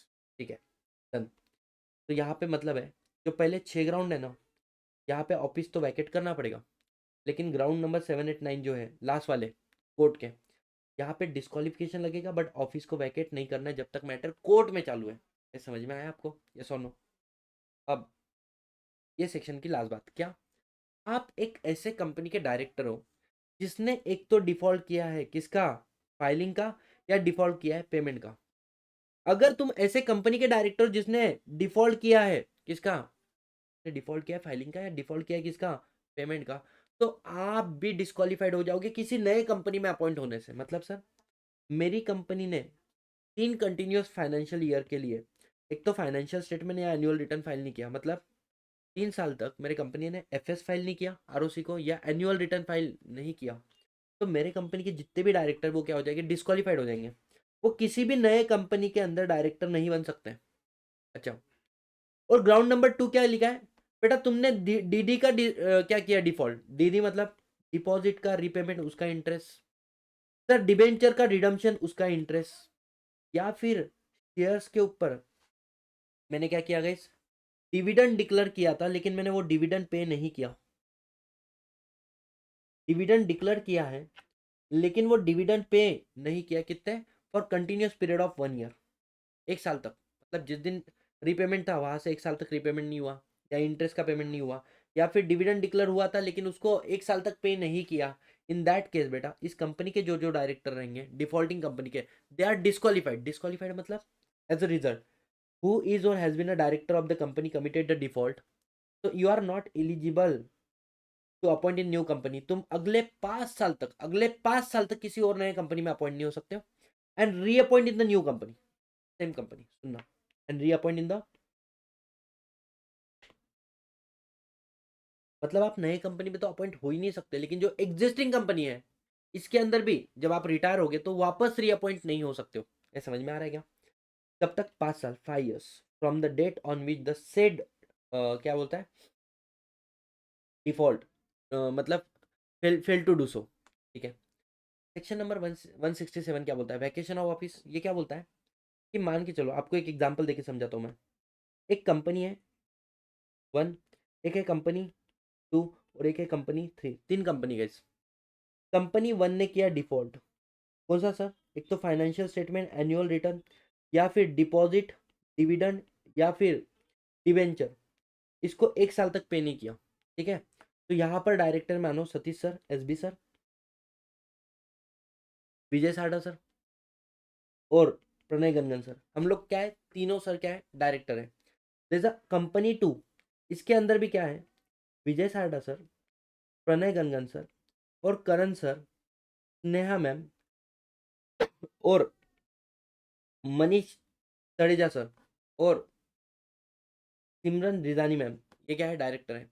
और तीसरी कंपनी है जिसके अंदर एक्स वाई जेड, ऐसे तीन डायरेक्टर हैं। सुनना आप, हमारी कंपनी ने डिफॉल्ट किया, हाँ, तो हमारी कंपनी के जो डायरेक्टर है ना, ये किसी भी कंपनी में, न्यू कंपनी में अपॉइंट नहीं हो सकते 5 साल के लिए। क्या बात समझ में आई, कि हम लोग किसी भी और कंपनी में 5 साल के लिए अपॉइंट नहीं हो सकते। ठीक है, साथ ही साथ में जो दूसरी कंपनी में हम डायरेक्टर है, एनी अदर कंपनी, बेटा कंपनी 1 डिफॉल्ट है, इसके अलावा दूसरी कंपनी जहाँ पे विजय सर और प्रणय सर कहने से वो यहाँ पर भी डायरेक्टर, वहां पर भी, यहाँ से आपके ऑफिस क्या हो जाएंगे, वैकेट। यहाँ पर आपके ऑफिस क्या हो जाएंगे, vacate. You how to vacate your office. समझ में आया आप लोगों को, यस और नो? बड़ा सिंपल है। तो यहाँ पर क्या बोला है हम लोगों ने, कि अगर आप फाइनेंशियल स्टेटमेंट, एनुअल रिटर्न का डिफॉल्ट करते हो, तो जो डिफॉल्टिंग कंपनी है आप उसको तो कंटिन्यू करना, लेकिन आप दूसरी कंपनी में अपॉइंट नहीं हो सकते। और दूसरी कंपनियों में, डिफॉल्टिंग कंपनी के अलावा जो दूसरी कंपनी है, वहां से आपको अपना ऑफिस वैकेट करना पड़ेगा। क्यों सर, उस डिफॉल्टिंग कंपनी में क्यों नहीं? रीजन बिंग, उस डिफॉल्टिंग कंपनी में से तुम बाहर चल जाओगे तो कंपनी चलेगी कैसे? तो इसलिए, तो you have to vacate from all the company except the defaulting company. आगे, section number 164 subsection 2 does not apply on government company. मतलब अगर डिपॉजिट, डिबेंचर और डिविडेंड का 1 साल वाला जो डिफॉल्ट है वो हो भी गया होगा, तो गवर्नमेंट कंपनी के डायरेक्टर डिस्क्वालीफाइड नहीं होंगे। गवर्नमेंट कंपनी के डायरेक्टर डिस्क्वालीफाइड नहीं होंगे, गवर्नमेंट के पेमेंट में समय लगता है। ठीक है, चलो, अब मुझे एक बात बताओ, क्या सारे पॉइंट याद है? Insolvent declare by competent court, undischarged installment, apply for insolvency, application is pending, 152 डीन नंबर, 165 नंबर ऑफ डायरेक्टरशिप। इसके अलावा कॉल मनी 6 महीने से ज़्यादा पे नहीं किया। सर, आप कॉन्विक्टेड हो मोर देन 6 मंथ, या कोर्ट ऑर्डर से डिस्क्वालीफाइड हो, या फिर कॉन्विक्टेड हो 188 के अंदर। समझ में आ रहा है क्या? You have to vacate office. But in 3 case में आपने अपील भी किया, डिस्क्वालिफिकेशन कंटिन्यू, ऑफिस वैकेट करने की जरूरत नहीं है। कब सर? पहले 30 दिन तक। अगर अपील कर दिया है तो अपील का डिसीजन आने के 7 दिन तक, और बेटा वो 7 दिन के अंदर फर्दर अपील किया है तो वो अपील का डिसीजन आने तक। क्या ये बातें आपको समझ? इसके बाद में सेकंड क्या बोला है कि अगर आप किसी कंपनी के डायरेक्टर हो जिस कंपनी ने एक तो फाइलिंग का डिफॉल्ट किया कंटिन्यू 3 साल के लिए, कौन सी? फाइनेंशियल स्टेटमेंट या एनुअल रिटर्न, या फिर उस कंपनी ने क्या किया, उस कंपनी ने डिफॉल्ट किया किस चीज का गाइस? पेमेंट का, रीपेमेंट का, डिपॉजिट, डिबेंचर या डिविडेंड का, that default continue for more than 1 year, तो आप अगले 5 साल तक किसी और कंपनी में अपॉइंट नहीं हो सकते हो, खुद ही की कंपनी में रीअपॉइंट नहीं हो सकते हो। साथ ही साथ में आप खुद की कंपनी में तो डायरेक्टर रहोगे, लेकिन बाकी कंपनी से आपको अपने ऑफिस को वैकेट करना पड़ेगा, बाकी कंपनी में से आपका ऑप्शन डायरेक्टरशिप खत्म हो जाएगी। अब सर ये डिफॉल्टिंग कंपनी के अंदर आपको एक बात बताओ ना, तो जो डायरेक्टर होता है उसका दिन भी काम नहीं करता, डीएससी भी काम नहीं करती उसकी, ठीक है? तो अगर डिफॉल्टिंग कंपनी में कोई नया व्यक्ति अपॉइंट हो रहा है एज अ डायरेक्टर, क्यों? तो कंपनी की जितने भी डिफॉल्ट है उसको गुड करने के लिए। तो बोलते हैं अगर कोई नया व्यक्ति अपॉइंट हो रहा है इसमें डिफॉल्टिंग कंपनी में, तो आप डिस्क्वालीफाइड नहीं होगे। कब? पहले 6 महीने के लिए are not disqualified, first 6 month के लिए आप डिस्क्वालीफाइड नहीं होगे, ठीक है? हाँ, लेकिन 6 महीने हो गए आपने उस कंपनी के डिफॉल्ट को गुड नहीं किया, तो बेटा फिर तुम्हें भी वो डिस्क्वालिफिकेशन लग जाएगा, ठीक है? हाँ। और सबसेक्शन नंबर 3 क्या बोलता है कि प्राइवेट कंपनी आप अपने आर्टिकल में एडिशनल ग्राउंड दे सकते हो, किसके लिए? डिस्क्वालिफिकेशन के लिए, कि अगर कोई डायरेक्टर ग्रेजुएट नहीं तो हमारे यहाँ पे वो डायरेक्टर नहीं बन सकता है, private company you can do so. तो ये हो गया आपका पूरा का पूरा सेक्शन नंबर 164। सेक्शन नंबर 164 देखो मैंने समराइज कर लिया मात्र एक छोटी सी डायग्राम में, पूरी मैं आपको याद करा देता हूँ। देखो, insolvent, undischarged installment, applied for insolvency and application is pending, दिन, number of directorship, call money not paid more than 6 month. यहाँ पर देखो, इंप्रीजमेंट अगर 6 महीने तक हुआ होगा तो आपको डिस्क्वालिफिकेशन लगेगा कितने समय का? No disqualification. 6 महीने, 6 महीने से कम होगा, 6 महीने उससे ज़्यादा होगा तो 5 साल का डिस्क्वालिफिकेशन, बेटा 7 साल से ज़्यादा होगा तो permanent disqualification. Order of court से डिस्क्वालीफाइड हो सकते हो, रिलेटेड पार्टी में डिस्क्वालीफाइड, भले ही तुम अपील कर दो डिस्क्वालिफिकेशन तो कंटिन्यू रहेगा। सबसेक्शन 2 क्या बोलता है? अगर आप डायरेक्टर हो ऐसे कंपनी के जिन्होंने फाइलिंग का डिफॉल्ट या फिर पेमेंट का डिफॉल्ट किया हुआ है, स्टिल बेटा आप 5 साल के लिए क्या हो जाओगे? डिस्क्वालीफाइड हो जाओगे। डिस्क्वालिफिकेट का क्वेश्चन का कॉन्सिक्वेंसेस क्या है? कॉन्सिक्वेंसेस ये है कि आप उस किसी और कंपनी में अपॉइंट नहीं हो सकते हो अगले 5 साल तक, और सेम कंपनी में रीअपॉइंट नहीं हो सकते हो, और बाकी सारी कंपनी से, डिफॉल्टिंग कंपनी छोड़ के बाकी सारी कंपनी से you have to vacate your office. 164 subsection 3 क्या बोलता है? प्राइवेट कंपनी आप अपने आर्टिकल में एडिशनल ग्राउंड दे सकते हो डिस्क्वालिफिकेशन के। अब ये बात क्या? और 3 ऐसे केसेस हम लोगों को पता है कि जहां पर आप अपील कर सकते हो। जब अपील करोगे ना, तो इनिशियल 30 डेज के लिए आपको अपना ऑफिस वैकेट नहीं करना है। अगर आपने फर्स्ट अपील कर दी, फर्स्ट अपील अगर आपने कर दी है, तो उस अपील के डिसीजन के बाद में 7 डेज तक आपको डिस्क्वालीफाइड नहीं करना है। और अगर आपने सेकंड अपील कर दी है, तो जब तक वो अपील चल रहा है, ड्यूरिंग दैट अपील आपको ऑफिस वैकेट करने की जरूरत नहीं है। ये सारी बातें समझ में?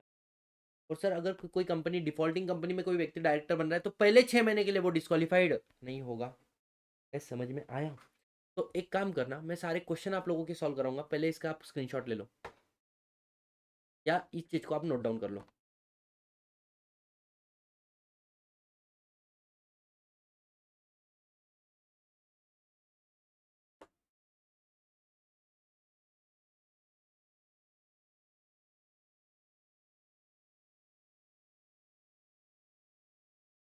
चलो, अब मैं सारे के सारे क्वेश्चन आंसर आप लोगों के साथ में डिस्कस करता हूँ इस वाले टॉपिक से लेके, ठीक है?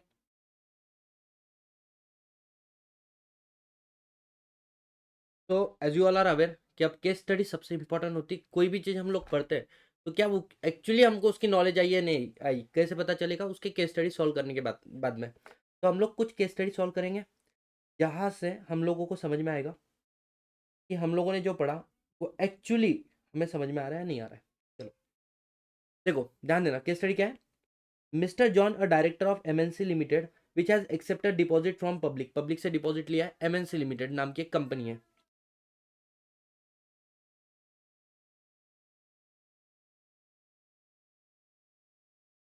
आगे क्या बोला गया? The financial position of the MNC turn out very bad and fail to repay the deposit which fail due क्या हुआ है? Fail due to payment of 10 April 2021। बेटा इन्होंने डिपॉजिट को पेमेंट नहीं किया, जो 10 अप्रैल 2021 को पेमेंट करना चाहिए था। And such repayment has been कब तक कंटिन्यू है, और ये जो रीपेमेंट इन्होंने कब तक नहीं किया, 5 मई 2022, 5 मई 2022 तक इन्होंने पेमेंट नहीं किया। Another company JKL limited want to appoint Mr. John as a director in the AGM held on 6th of May, 6 मई 2022 को इनकी हो रही है AGM। ये बोलते हैं कि इनका जो एक डायरेक्टर मिस्टर जॉन, उनको हम अपॉइंट करना चाहते हैं हमारी कंपनी में एज अ डायरेक्टर। कर सकते हैं क्या, है ना। You are required to state with the reference of the provision of the company act 2013 whether the John can be appoint. बेटा ध्यान देना, सेक्शन नंबर 164 सब सेक्शन 2 क्या बोलता है कि अगर आपने डिपॉजिट डिबेंचर या फिर डिविडेंड का डिफॉल्ट किया है, और ये देखो 1 साल से ज़्यादा हो चुका है, मोर देन 1 ईयर हो चुका है, तो यहाँ के डायरेक्टर क्या हो जाते हैं, डिस्क्वालीफाइड हो जाते हैं किसी भी कंपनी में अपॉइंट होने से एज अ डायरेक्टर। तो इसकी वजह से JKL ने जो ऑफर दिया है, आप वहाँ पर डायरेक्टर नहीं बन सकते हो। यही चीज़ आपको MCQ के फॉर्मेट में MCQ बन के आ सकती है। क्या समझ में आ रहा है आप लोगों को, ये सुन लो। तो ये हो गया आपका क्वेश्चन, आगे बढ़ो।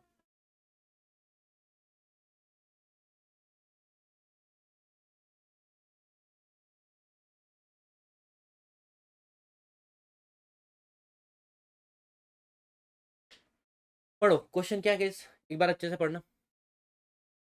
Mister Dhruv a director of XT LT limited and XT limited. Mister Dhruv है जो डायरेक्टर है XT लिमिटेड और LT लिमिटेड के अंदर।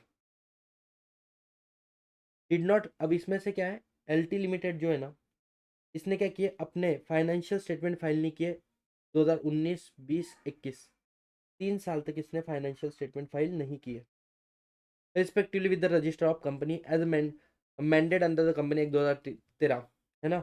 LT limited also did not pay the interest on loan taken from the public financial institution। साथ ही साथ में interest on loan भी इन्होंने पे नहीं किया फ्रॉम 1 अप्रैल 2020 से लेके। And also fail to repay the mature deposit, deposit का भी इन्होंने पेमेंट नहीं किया जो इन्होंने पब्लिक से लिया था 1 अप्रैल 2000, फ्रॉम 1 अप्रैल 2020 से। Answer the legality of the in the light with the given provision whether Mr. Dhruv disqualified under the Company Act 2013। बेटा मेरे को बताओ, ये जो मिस्टर ध्रुव है क्या ये डिस्क्वालीफाइड हो चुका है क्या। दो बातें, आपने 3 साल तक फाइनेंशियल स्टेटमेंट फाइल नहीं किए तो आप डिस्क्वालीफाइड हो चुके हैं। डिपॉजिट का पेमेंट नहीं किया मोर देन 1 ईयर तो आप डिस्क्वालीफाइड हो चुके हो। सर लोन, लोन तो ग्राउंड था ही नहीं ना, डिपॉजिट डिबेंचर और डिविडेंड था, ठीक है। Whether he can continue to be director of LT limited, बेटा LT लिमिटेड में तो तुम कंटिन्यू हो जाओगे, कर लोगे। And further he can seek appointment when he retire. हाँ लेकिन जब आप LT लिमिटेड में रिटायर हो गए उस समय में आप इस कंपनी में री अपॉइंट भी नहीं हो सकते हो, री अपॉइंट नहीं होगे एक्सटी लिमिट किसमें, LT लिमिटेड में। मतलब कंटिन्यू करना लेकिन वहां से रिटायर होते हो आप वहां पे री अपॉइंट नहीं हो सकते हो। ओके।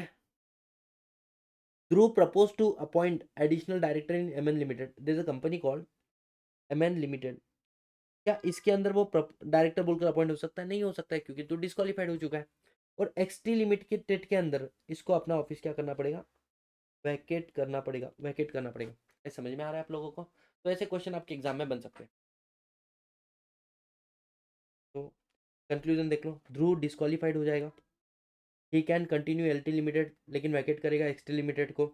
एंड रीअपॉइंट नहीं हो सकता LT लिमिटेड के अंदर, इनएलिजिबल है वो एडिशनल डायरेक्टर बोलकर अपॉइंट होने के लिए, ठीक है। आगे बढ़ते हैं, अगला क्वेश्चन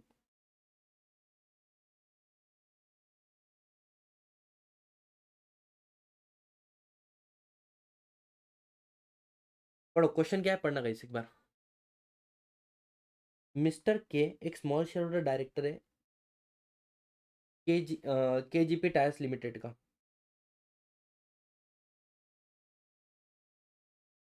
के KGP टायर्स लिमिटेड का स्मॉल शेयर होल्डर डायरेक्टर है, ठीक है। And in VRS cotton mills limited, सुनना, दो जगह पे डायरेक्टर है। वीआरएस कॉटन मिल्स लिमिटेड के अंदर। इसमें कब से? 1 अप्रैल 2022 से।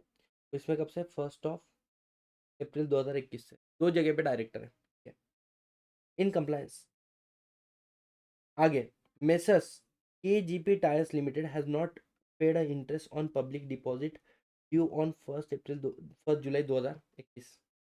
इन्होंने डिपॉजिट का डिफॉल्ट कर दिया 1 जुलाई 2021 को।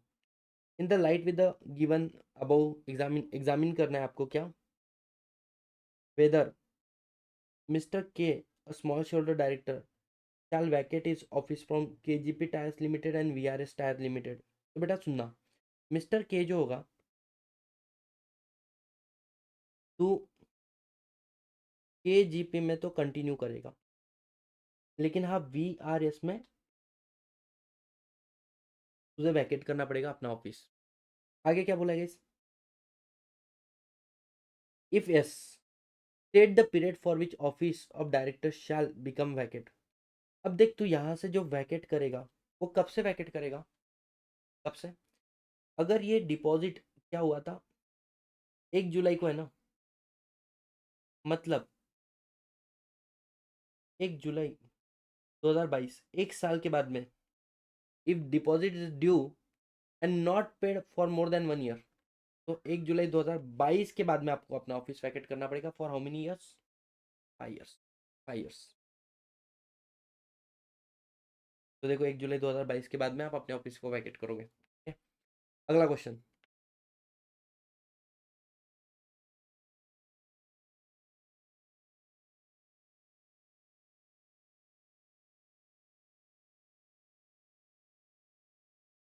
पढ़ो। Mister Balan a director of green tea plantation limited, green tea plantation mister Balan क्या डायरेक्टर है, and true spicy agro limited, true spicy for year ended 31 March 2021, some irregularity were found in the affairs of the green tea plantation limited for mismanagement। इस company में mismanagement हो रहा है। साथ ही साथ में green tea plantation limited not file financial statement for year ended 31 March 2000, FS file नहीं किया इन लोगों ने। एंड ऑल्सो फेल टू पे the interest on the nationalisation bank. बेटा नेशनलाइजेशन बैंक का उन्होंने इंटरेस्ट भी पे नहीं किया हुआ है। तीन बातें, मिसमैनेजमेंट है, फाइनेंशियल स्टेटमेंट फाइल नहीं किया, नेशनलाइजेशन बैंक का इंटरेस्ट भी फाइनल नहीं पे नहीं किया फॉर 2 ईयर्स, 2 साल हो रहे। ऑन 5 जनवरी 2022 नए फाइनेंशियल स्टेटमेंट कब का फाइल नहीं किया?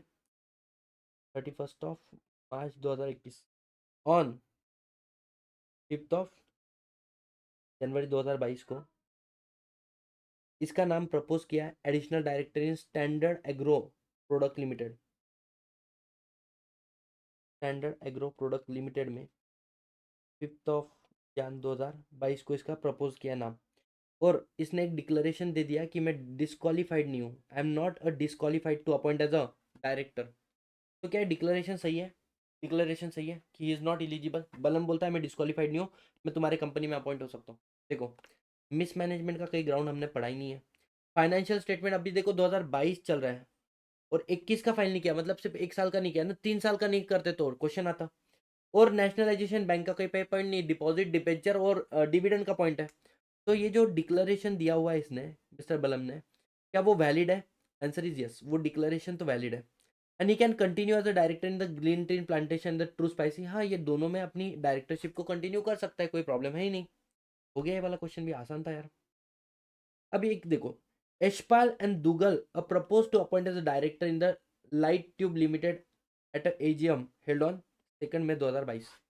मतलब दो लोग हैं, यशपाल और दुगल, ये लाइट ट्यूब लिमिटेड के अंदर क्या बन रहे हैं? डायरेक्टर बन रहे हैं। The following additional information of this person are provided. अब क्या इन्फॉर्मेशन? जो यशपाल है, इसने सब्सक्राइब किया 20,000 fully paid up shares of ₹10 each in the light tube limited and the last date for the payment of the second call amount was 20 June 2021। Yashpal ने 20 June 2021, अभी तारीख क्या है? मई। मतलब 22 की तारीख है ना, has not paid a call money till the time of submitting the appointment director. बेटा इसने कॉल मनी देखो जो 2021 जून में ड्यू था, वो उसने मई 2022 तक पे नहीं किया। तो यशपाल क्या है, यशपाल जो है वो डिस्क्वालीफाइड है डायरेक्टर बनने से। Mister Duggal also director of heavy tube limited. बेटा ये क्या है, लाइट ट्यूब लिमिटेड है, ये हेवी ट्यूब लिमिटेड का भी डायरेक्टर है। A subsidiary company of Life Tube Limited, okay, which has been full-time director in charge of the finance and account to ensure the compliance of the provision of the Company Act। ठीक है, उसको वहां पे CFO वाला काम भी मिला है, अकाउंट मैनेज करने का। One agreed depositor of Heavy Tube Limited was represented to holding company that he was neither receive a refund of deposit mature on 31st of March 2022 nor interest thereon। अब जो heavy tube limited का है ना, इसका एक depositor बोल रहा है कि भाई साहब मुझे तो बोले मिला ही नहीं है। बोले क्या नहीं मिला मुझे, हमारा डिपॉजिट नहीं मिला है और हमारा इंटरेस्ट भी नहीं मिला है। जो ड्यू था कब, 2020 में, आज 2022 चालू है। ठीक है, तो as a auditor of the holding company providing a secretary services. बेटा मुझे एक बात बताओ, अगर तुमने किसी कंपनी में डिफॉल्ट कर लिया है और वहां का तुमने डिपॉजिट या इंटरेस्ट नहीं दिया है, मोर देन 1 ईयर हो चुका है, तुम दूसरे कंपनी में अपॉइंट भी नहीं हो सकते हो। समझ में आ रहा है क्या? यस। तो पहले केस में भी इनएलिजिबल हो। क्यों इनएलिजिबल होगा इस पहले वाले केस में? Non payment of call money की वजह से खुद डिस्क्वालीफाइड हो। दूसरे इसमें इनएलिजिबल क्यों? क्योंकि तुमने 1 साल से ज़्यादा डिपॉजिट का डिफॉल्ट करके रखा है, तो आप दूसरी कंपनी में अपॉइंट नहीं हो सकते एज अ डायरेक्टर।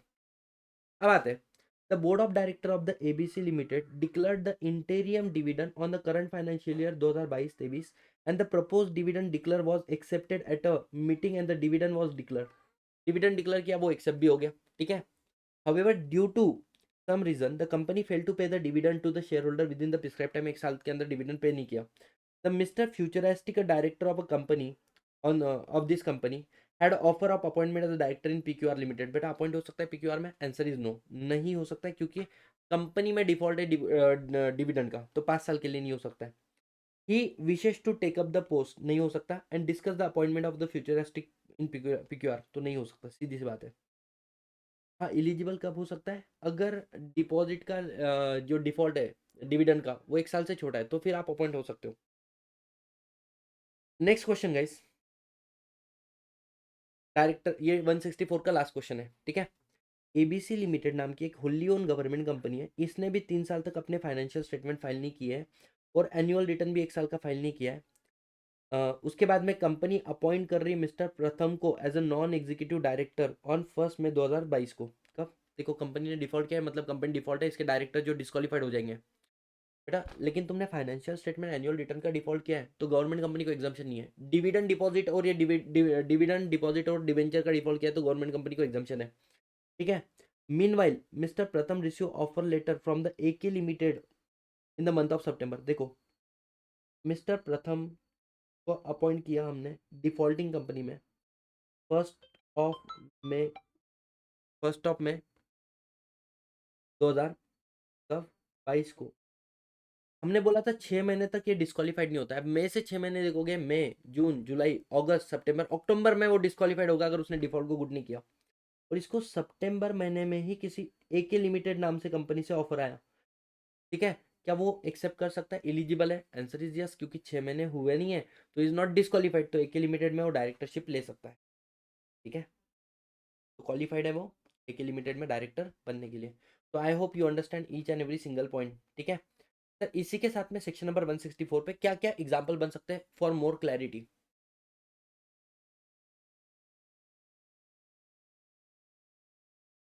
देखो, पहला, अरविंद कॉन्विक्टेड हुआ है कोर्ट से, इम्प्रीजमेंट हुई मोर देन 6 मंथ, अपील कर रहा है विद इन 30 डेज अवेलेबल है उसको।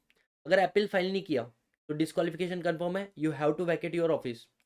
लेकिन इफ अपील प्रीफर किया, उसने अपील किया, तो वैकेशन नहीं होगा, भले ही तुम क्या हो चुके हो, डिस्क्वालीफाइड हो गए। अब क्या नई कंपनी में अपॉइंट हो सकता हो क्या? Answer is you can not be appoint in new company. ठीक है, इसके अलावा सिचुएशन थी, if appeal decided disqualification confirm, appeal का डिसीजन आया कि तुम डिस्क्वालीफाइड हो, तो अगले 7 दिन तक याद है ना, no vacation for next 7 days, है ना, फर्दर अपील नहीं करते हो तब तक, और न्यू कंपनी में अपॉइंट तो वैसे भी नहीं हो सकते। सर मोर देन 7 ईयर का कॉन्विक्शन लगा हुआ तो परमानेंट डिस्क्वालिफिकेशन लग जाता है। Non payment of call money more than 6 month तो you can not be appointed as director in that company. Related party transaction में कॉन्विक्ट हुआ है तो भी आप डिस्क्वालीफाइड हो जाओगे। ठीक है। डिफॉल्टिंग कंपनी 164 सबसेक्शन 3, 3 साल तक आपने नहीं फाइल किया या डिविडेंड वगैरह पे नहीं किया तो mister Nilesh can not be reappoint in the same company, can not be appoint in any other company for 5 years। समझ में आ रहा है guys? And you he has to vacate office from all the company other except the defaulting company. Defaulting company छोड़ दो, बाकी सारी company से अपना ऑफिस वैकेट करना पड़ेगा। Grace period for newly appointed director 6 महीने तक वो डिस्क्वालीफाइड नहीं होता है। प्राइवेट कंपनी आप एडिशनल ग्राउंड दे सकते हो डिस्क्वालिफिकेशन के लिए। और लास्ट में कंबाइंड कॉन्सिक्वेंस आदित्य लिमिटेड, वो ठीक है। प्रीवियस ईयर क्वेश्चन जो मैंने अभी आप लोगों के साथ में डिस्कस किया था ना, वही क्वेश्चन मैंने यहाँ पे प्रीवियस ईयर क्वेश्चन में सिंपल लैंग्वेज में लिखे हुए हैं। आई होप यू अंडरस्टैंड। ठीक है। तो यहाँ पर आपका कौन सा सेक्शन हो गया? Section number 164 complete. Sir section number 164 के साथ में जो नेक्स्ट सेक्शन आता है that is section number 167 vacation of office. और once we are done with the vacation तो आज की क्लास का हम लोगों ने पूरा कंप्लीट कर लिया। ठीक है। सर वैकेशन क्या बोलता है, सुनना एकदम आराम से, फोकस। ग्राउंड ऑफ वैकेशन, तो इन्होंने बोला अगर आप सेक्शन नंबर 164 में डिस्क्वालीफाइड हुआ है तो you have to vacate your office, आपको अपना ऑफिस वैकेट करना पड़ेगा। लेकिन सेक्शन नंबर 164 सबसेक्शन 2 में आप डिस्क्वालीफाइड हुए हो, मतलब sir financial statement and all, तो आप उस कंपनी को छोड़ के बाकी कंपनी से वैकेट करोगे। Then the director shall vacate office from all the company except the defaulting company. समझ में आ रहा है? Consequences of default. इसके बाद में अगर तुम 12 महीने तक एक भी बोर्ड मीटिंग को अटेंड नहीं किए हो, 12 महीने तक, मतलब सर कौन से 12 महीने, फाइनेंशियल ईयर के या कैलेंडर ईयर के? अब बोलोगे फाइनेंशियल ईयर, गलत बेटा। प्रीवियस 12 मंथ, पिछले आज जिस डेट पे करो इसके पहले कोई 12 महीने तक एक भी मीटिंग अटेंड नहीं किया, you have to your vacate your office. लेकिन सर वैकेशन होने के बाद में क्या ना, एलिजिबल टू अपॉइंट, हाँ। डिस्क्वालिफिकेशन में ग्राउंड थोड़ी है ना 12 महीने का, ये तो डिस्क्वालिफिकेशन के ग्राउंड है 164 एन। यहाँ पे 12 महीने तुम कंपनी के डायरेक्टर बनी, मीटिंग अटेंड नहीं किया तो you have to vacate, you are again eligible to appoint, लेकिन अभी तुमको वैकेट करना पड़ेगा। तो सुनो ना, मैंने लीव ऑफ ऑप्शन दिया था कि सर मैं नहीं आ सकता, फर्क नहीं पड़ता लीव ऑफ ऑप्शन दिया या नहीं दिया, you have to vacate your office, you have to vacate your office. कैसे, समझ में आया? यस। एक केस स्टडी आया था एग्जाम के अंदर कि ओरिजिनल डायरेक्टर है, वो इंडिया के बाहर गया 1 साल के लिए, उसके जगह पे अल्टरनेट डायरेक्टर अपॉइंट हुआ और उसने भी 1 साल कोई मीटिंग अटेंड नहीं की, दोनों के डायरेक्टर के क्या हो जाएंगे, ऑफिस वैकेट हो जाएंगे। ठीक है। वैकेंस जो वैकेंस अपसेंट जो है वो वॉलेंटियर होना चाहिए। मेडिकल इमरजेंसी, तुम लास्ट मीटिंग में आ रहे थे और तुम्हारा एक्सीडेंट हो गया इसलिए अटेंड नहीं कर पाए, चल जाएगा वो, दैट इज वैलिड ग्राउंड। समझ में आ रहा है? तो डायरेक्टर हिमसेल्फ, मतलब खुद होके वो मीटिंग अटेंड नहीं कर रहा है, तो ग्राउंड समझ में आया? पहला ग्राउंड क्या था? 164। 164 सबसेक्शन 2 में क्या बोला गया? इस 164 सबसेक्शन 2 में बोला है कि वो डिफॉल्टिंग कंपनी छोड़ के बाकी सारी कंपनी वैकेट कर लेना। सबसेक्शन 3 क्या बोलता है? आपने 184(1) या 184(2) का नॉन कंप्लायंस किया है। 184 क्या होता है? देखो सतीश भाईती, एक कंपनी है Baheti Dhoom Dhadaka limited, Bahety Dhoom Dhadaka limited, and there is another company called Bahety big blast limited. अब ये दोनों कंपनी कनेक्टेड है, बाहेती बाहेती नाम लिखा है और बेटा यहाँ पर भी मैं डायरेक्टर हूँ, यहाँ पर भी मैं डायरेक्टर हूँ, इनके बीच में कोई कॉन्ट्रैक्ट एंड अरेंजमेंट हो रहा है। और जब मैं इस कंपनी में रिजोल्यूशन पास हो रहा है ना, तो मुझे मेरा इंटरेस्ट बताना पड़ता है। जब अपन नोटिस भेजते हैं ना, नोटिस में आपको लिखना पड़ता है कि the director Satish Bahety is interested in the particular resolution, मैं इस कंपनी का 100% शेयर होल्ड करके बैठा हूँ, ये बात मेरे को बतानी पड़ेगी shareholder of the Bahety Dhoomdhadaka limited वालों को। मैंने बताया नहीं, मतलब a contract arrangement in which director is interested, ये बात आपने एक तो डिस्क्लोज नहीं की, या आपने डिस्क्लोज की तो आप इस मीटिंग में अटेंड नहीं कर सकते हो, इस मीटिंग को अटेंड नहीं कर सकते हो। बेटा मैंने मीटिंग में भी पार्टिसिपेट कर दिया, you have to vacate your office. Sir reappoint हो सकते हो, बिल्कुल हो सकते हो, लेकिन अभी तुमको ऑफिस वैकेट करना पड़ेगा क्योंकि 184(1) इंटरेस्ट डिस्क्लोज नहीं किया, या इंटरेस्ट डिस्क्लोज लिया लेकिन मीटिंग में पार्टिसिपेट नहीं करना था, आपने पार्टिसिपेट कर लिया। Sir appointed as a director by virtue of the some other position and now cease to hold that position, ये जनरली सेबी के एलओडीआर रेगुलेशन होते हैं जहां पर बोला जाता है कि जो होल्डिंग कंपनी का डायरेक्टर है ना, वो सब्सिडरी कंपनी के अंदर भी क्या बन जाए, डायरेक्टर बनना चाहिए। मतलब आपको सब्सिडरी कंपनी का डायरेक्टर इसलिए बनाया क्योंकि आप होल्डिंग कंपनी के क्या हो, डायरेक्टर हो। बेटा अगर आप होल्डिंग कंपनी से ही अपनी पोजीशन को छोड़ देते हो तो सब्सिडरी कंपनी में से भी आपकी पोजीशन ऑटोमेटिकली वैकेट हो जाएगी। समझ में आ रहा है? तो appointed as a director by virtue of other office and that other office is, तो यहाँ से भी डायरेक्टरशिप इज। ठीक है, तो सुनो ना, कोर्ट और ट्राइब्यूनल के ऑर्डर से पढ़ा था कि डिस्क्वालीफाइड है, हाँ। या फिर तुमको 6 महीने से ज्यादा की सजा हुई, याद है, हाँ। तो आपको पहले 30 दिन अपना ऑफिस वैकेट नहीं करना है। अगर अपील कर लिया तो अपील के डिसीजन के बाद में 7 दिन तक ऑफिस वैकेट नहीं करना है। और फर्दर अपील किया तो उस अपील का डिसीजन नहीं आता, तब तक ऑफिस वैकेट करने की जरूरत नहीं है। ठीक है, और रिमूवल बेटा आगे जाके सेक्शन पड़ेगा 169, जिसमें आपको डायरेक्टर के पोजीशन से हटा दिया जाता है। तो removal of director, you have to vacate your office. बेटा कैसे याद करोगे ये सारी चीजों, वो मेरे ऊपर छोड़ दो, है ना। आगे, अगर सारे के सारे डायरेक्टर के ऑफिस वैकेट हो गए, सारे के सारे, तो बोले प्रमोटर जो रहेगा वो टेक ओवर करेगा पूरे के पूरे मैनेजमेंट, वो नए डायरेक्टर अपॉइंट करेगा। लेकिन सर हमारी कंपनी में प्रमोटर है ही नहीं, ऐसे कंपनी को बोलते हैं professionally manage company. Sir example दो इसका। बेटा L&T एंड ITC, अगर मैं आपको प्रैक्टिकली दिखाऊं ना, ये देखो L&T promoter share holding, promoter holding, अगर आप देखोगे तो आपको पता चलेगा the promoter holding in L&T is how much. L&T, no single promoter is there.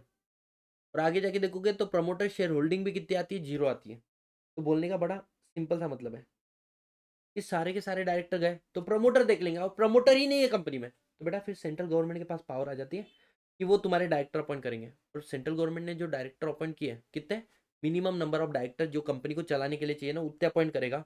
और वो डायरेक्टर कंटिन्यू करेंगे जब तक जनरल मीटिंग में शेयर होल्डर दूसरे डायरेक्टर अपॉइंट नहीं कर लेते। ये हो गया आपका सेक्शन नंबर 167।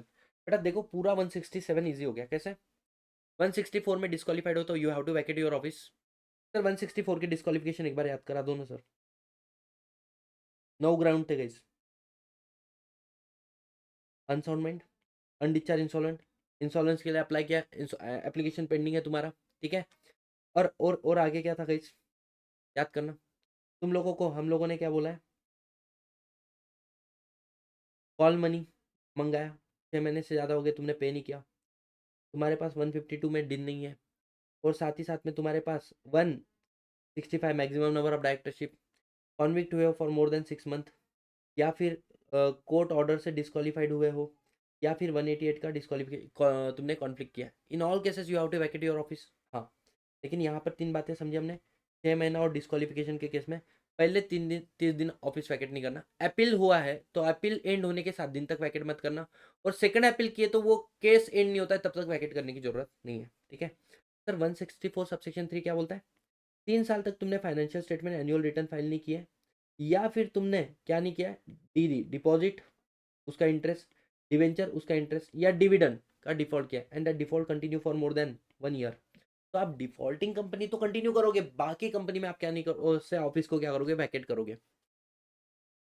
12 महीने में कोई बोर्ड मीटिंग, 184 सबसेक्शन 1 2 ये हो चुका है, 169 में रिमूवल, या आपको किसी और ऑफिस की वजह से पोजीशन मिली थी।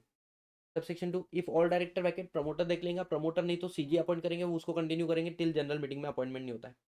कंटिन्यू इवन द, अगर आपका ऑफिस वैकेट हो गया फिर भी आप ऑफिस को कंटिन्यू कर रहे हो, तो इन दैट केस आपको सजा हो सकती है 1 साल तक की जेल, और 1 लाख से लेकर 5 लाख तक की तुमको क्या हो सकती है, fine. Opportunity of being heard नहीं मिलता है, सीधा ऑफिस वैकेट हो जाता है, एंड नन अबाउट, इसमें से किसी भी ग्राउंड को कंपनी चाह के वे ऑफ नहीं कर सकती है। आई hope you understand each and every single case, each and every single case. बताओ जल्दी से बातें समझ में आई, अगर समझ में आ चुकी तो इसके हम लोग क्या कर लेते हैं, केस स्टडी फटाफट सॉल्व कर लेते हैं। 167 सेक्शन नंबर 167, देखो ध्यान देना, पहला क्या फैक्ट है, अर्जुन इनकर disqualification subsection number section number 164 subsection 1, director of Nova limited, Orion limited and Vega limited, 3 company का वो डायरेक्टर है। ठीक है, तो क्या हो जाएगा, जैसे ही आपने डिस्क्वालिफिकेशन 1 वाला किया, you have to vacate all the office. Subsection 2 में बोला था डिफॉल्टिंग कंपनी छोड़ के बाकी सब में डिस्क्वालिफाइड अंडर सेक्शन 164 सबसेक्शन 2, जेंट लिमिटेड का ने किया डिफॉल्ट, सेक्शन नंबर 164 सबसेक्शन 2 का। मिस्टर कुणाल जेंट में भी है, एटलास में भी है, बेटा ये एटलास का तो ऑफिस क्या करेगा, वैकेट कर देगा, लेकिन जेंट लिमिटेड में कंटिन्यू रहेगा। आगे मिस रिया क्या है, डायरेक्टर है औरा लिमिटेड नाम की कंपनी का। और बेटा औरा लिमिटेड इसमें इसने 12 महीने से कोई भी बोर्ड मीटिंग अटेंड नहीं की, तो ये इसी कंपनी को क्या कर देगी, वैकेट कर देगी office. Suresh director of cosmos limited, directly interested in contract under 184। और बेटा इसने अपने इंटरेस्ट को डिस्क्लोज नहीं किया, या इंटरेस्ट को डिस्क्लोज नहीं किया है ना, लेकिन मीटिंग में डिस्क्लोज किया लेकिन मीटिंग अटेंड कर लिया, वैकेट करो office. Rohan director of delta limited, fail to disclose interest in the contract, इसने इंटरेस्ट डिस्क्लोज नहीं किया, वैकेट योर ऑफिस। आगे Aman disqualified by court order and order currently in force, तो ये डिस्क्वालिफाइड है, he has to vacate the office. Dev convicted हुआ है 6 महीने से ज्यादा, तो you have to vacate your office, लेकिन अगर तुमने अपील किया है तो पहले 30 दिन तक तो वैकेट नहीं करना पड़ेगा। अपील का डिसीजन आने के 7 दिन के बाद तक वैकेट नहीं करोगे, और फर्दर अपील किया तो उस डिसीजन तक वैकेट करने की जरूरत नहीं है। रिमूवल अंडर सेक्शन 169 हुआ है आपका, तो भी वैकेट करना पड़ेगा। बेटा सुनना, mister Nikhil appointed as a director in Helios limited, appointment by virtue of holding office in the holding company. तो बेटा होल्डिंग कंपनी में से आपका ऑफिस चले गया, तो इस कंपनी से भी आपकी डायरेक्टरशिप से हाथ धो के बैठोगे। आगे वरुण इनकर डिस्क्वालिफिकेशन अंडर सेक्शन नंबर 164 में वरुण को क्या लग गया, डिस्क्वालिफिकेशन, तो वो डज नॉट वैकेट ऑफिस। बेटा अगर तुम्हारा डिस्क्वालिफिकेशन लगा और फिर भी ऑफिस को वैकेट नहीं कर रहे हो, तो 1 साल तक की सजा हो सकती है और 1 लाख से लेकर 5 लाख तक का फाइन लग सकता है। ठीक है, प्रीवियस ईयर क्वेश्चन बात कर लेते हैं। मिस्टर अरव मेहता, अ डायरेक्टर इन एक्सवाइजेड लिमिटेड, ठीक है, did not attend the board meeting for 12 month and leave of absent डाला था उसने, क्यों नहीं आऊंगा इसका कारण भी उसने बाकायदा बताया था कि मैं क्यों नहीं आने वाला हूँ। ठीक है, the board want to condone, बोलते हैं एब्सेंट, ठीक है चल माफ करते हैं, बोर्ड चाह के भी माफ नहीं करेंगे, ऑटोमेटिक वैकेशन ऑफ ऑफिस हो जाएगा।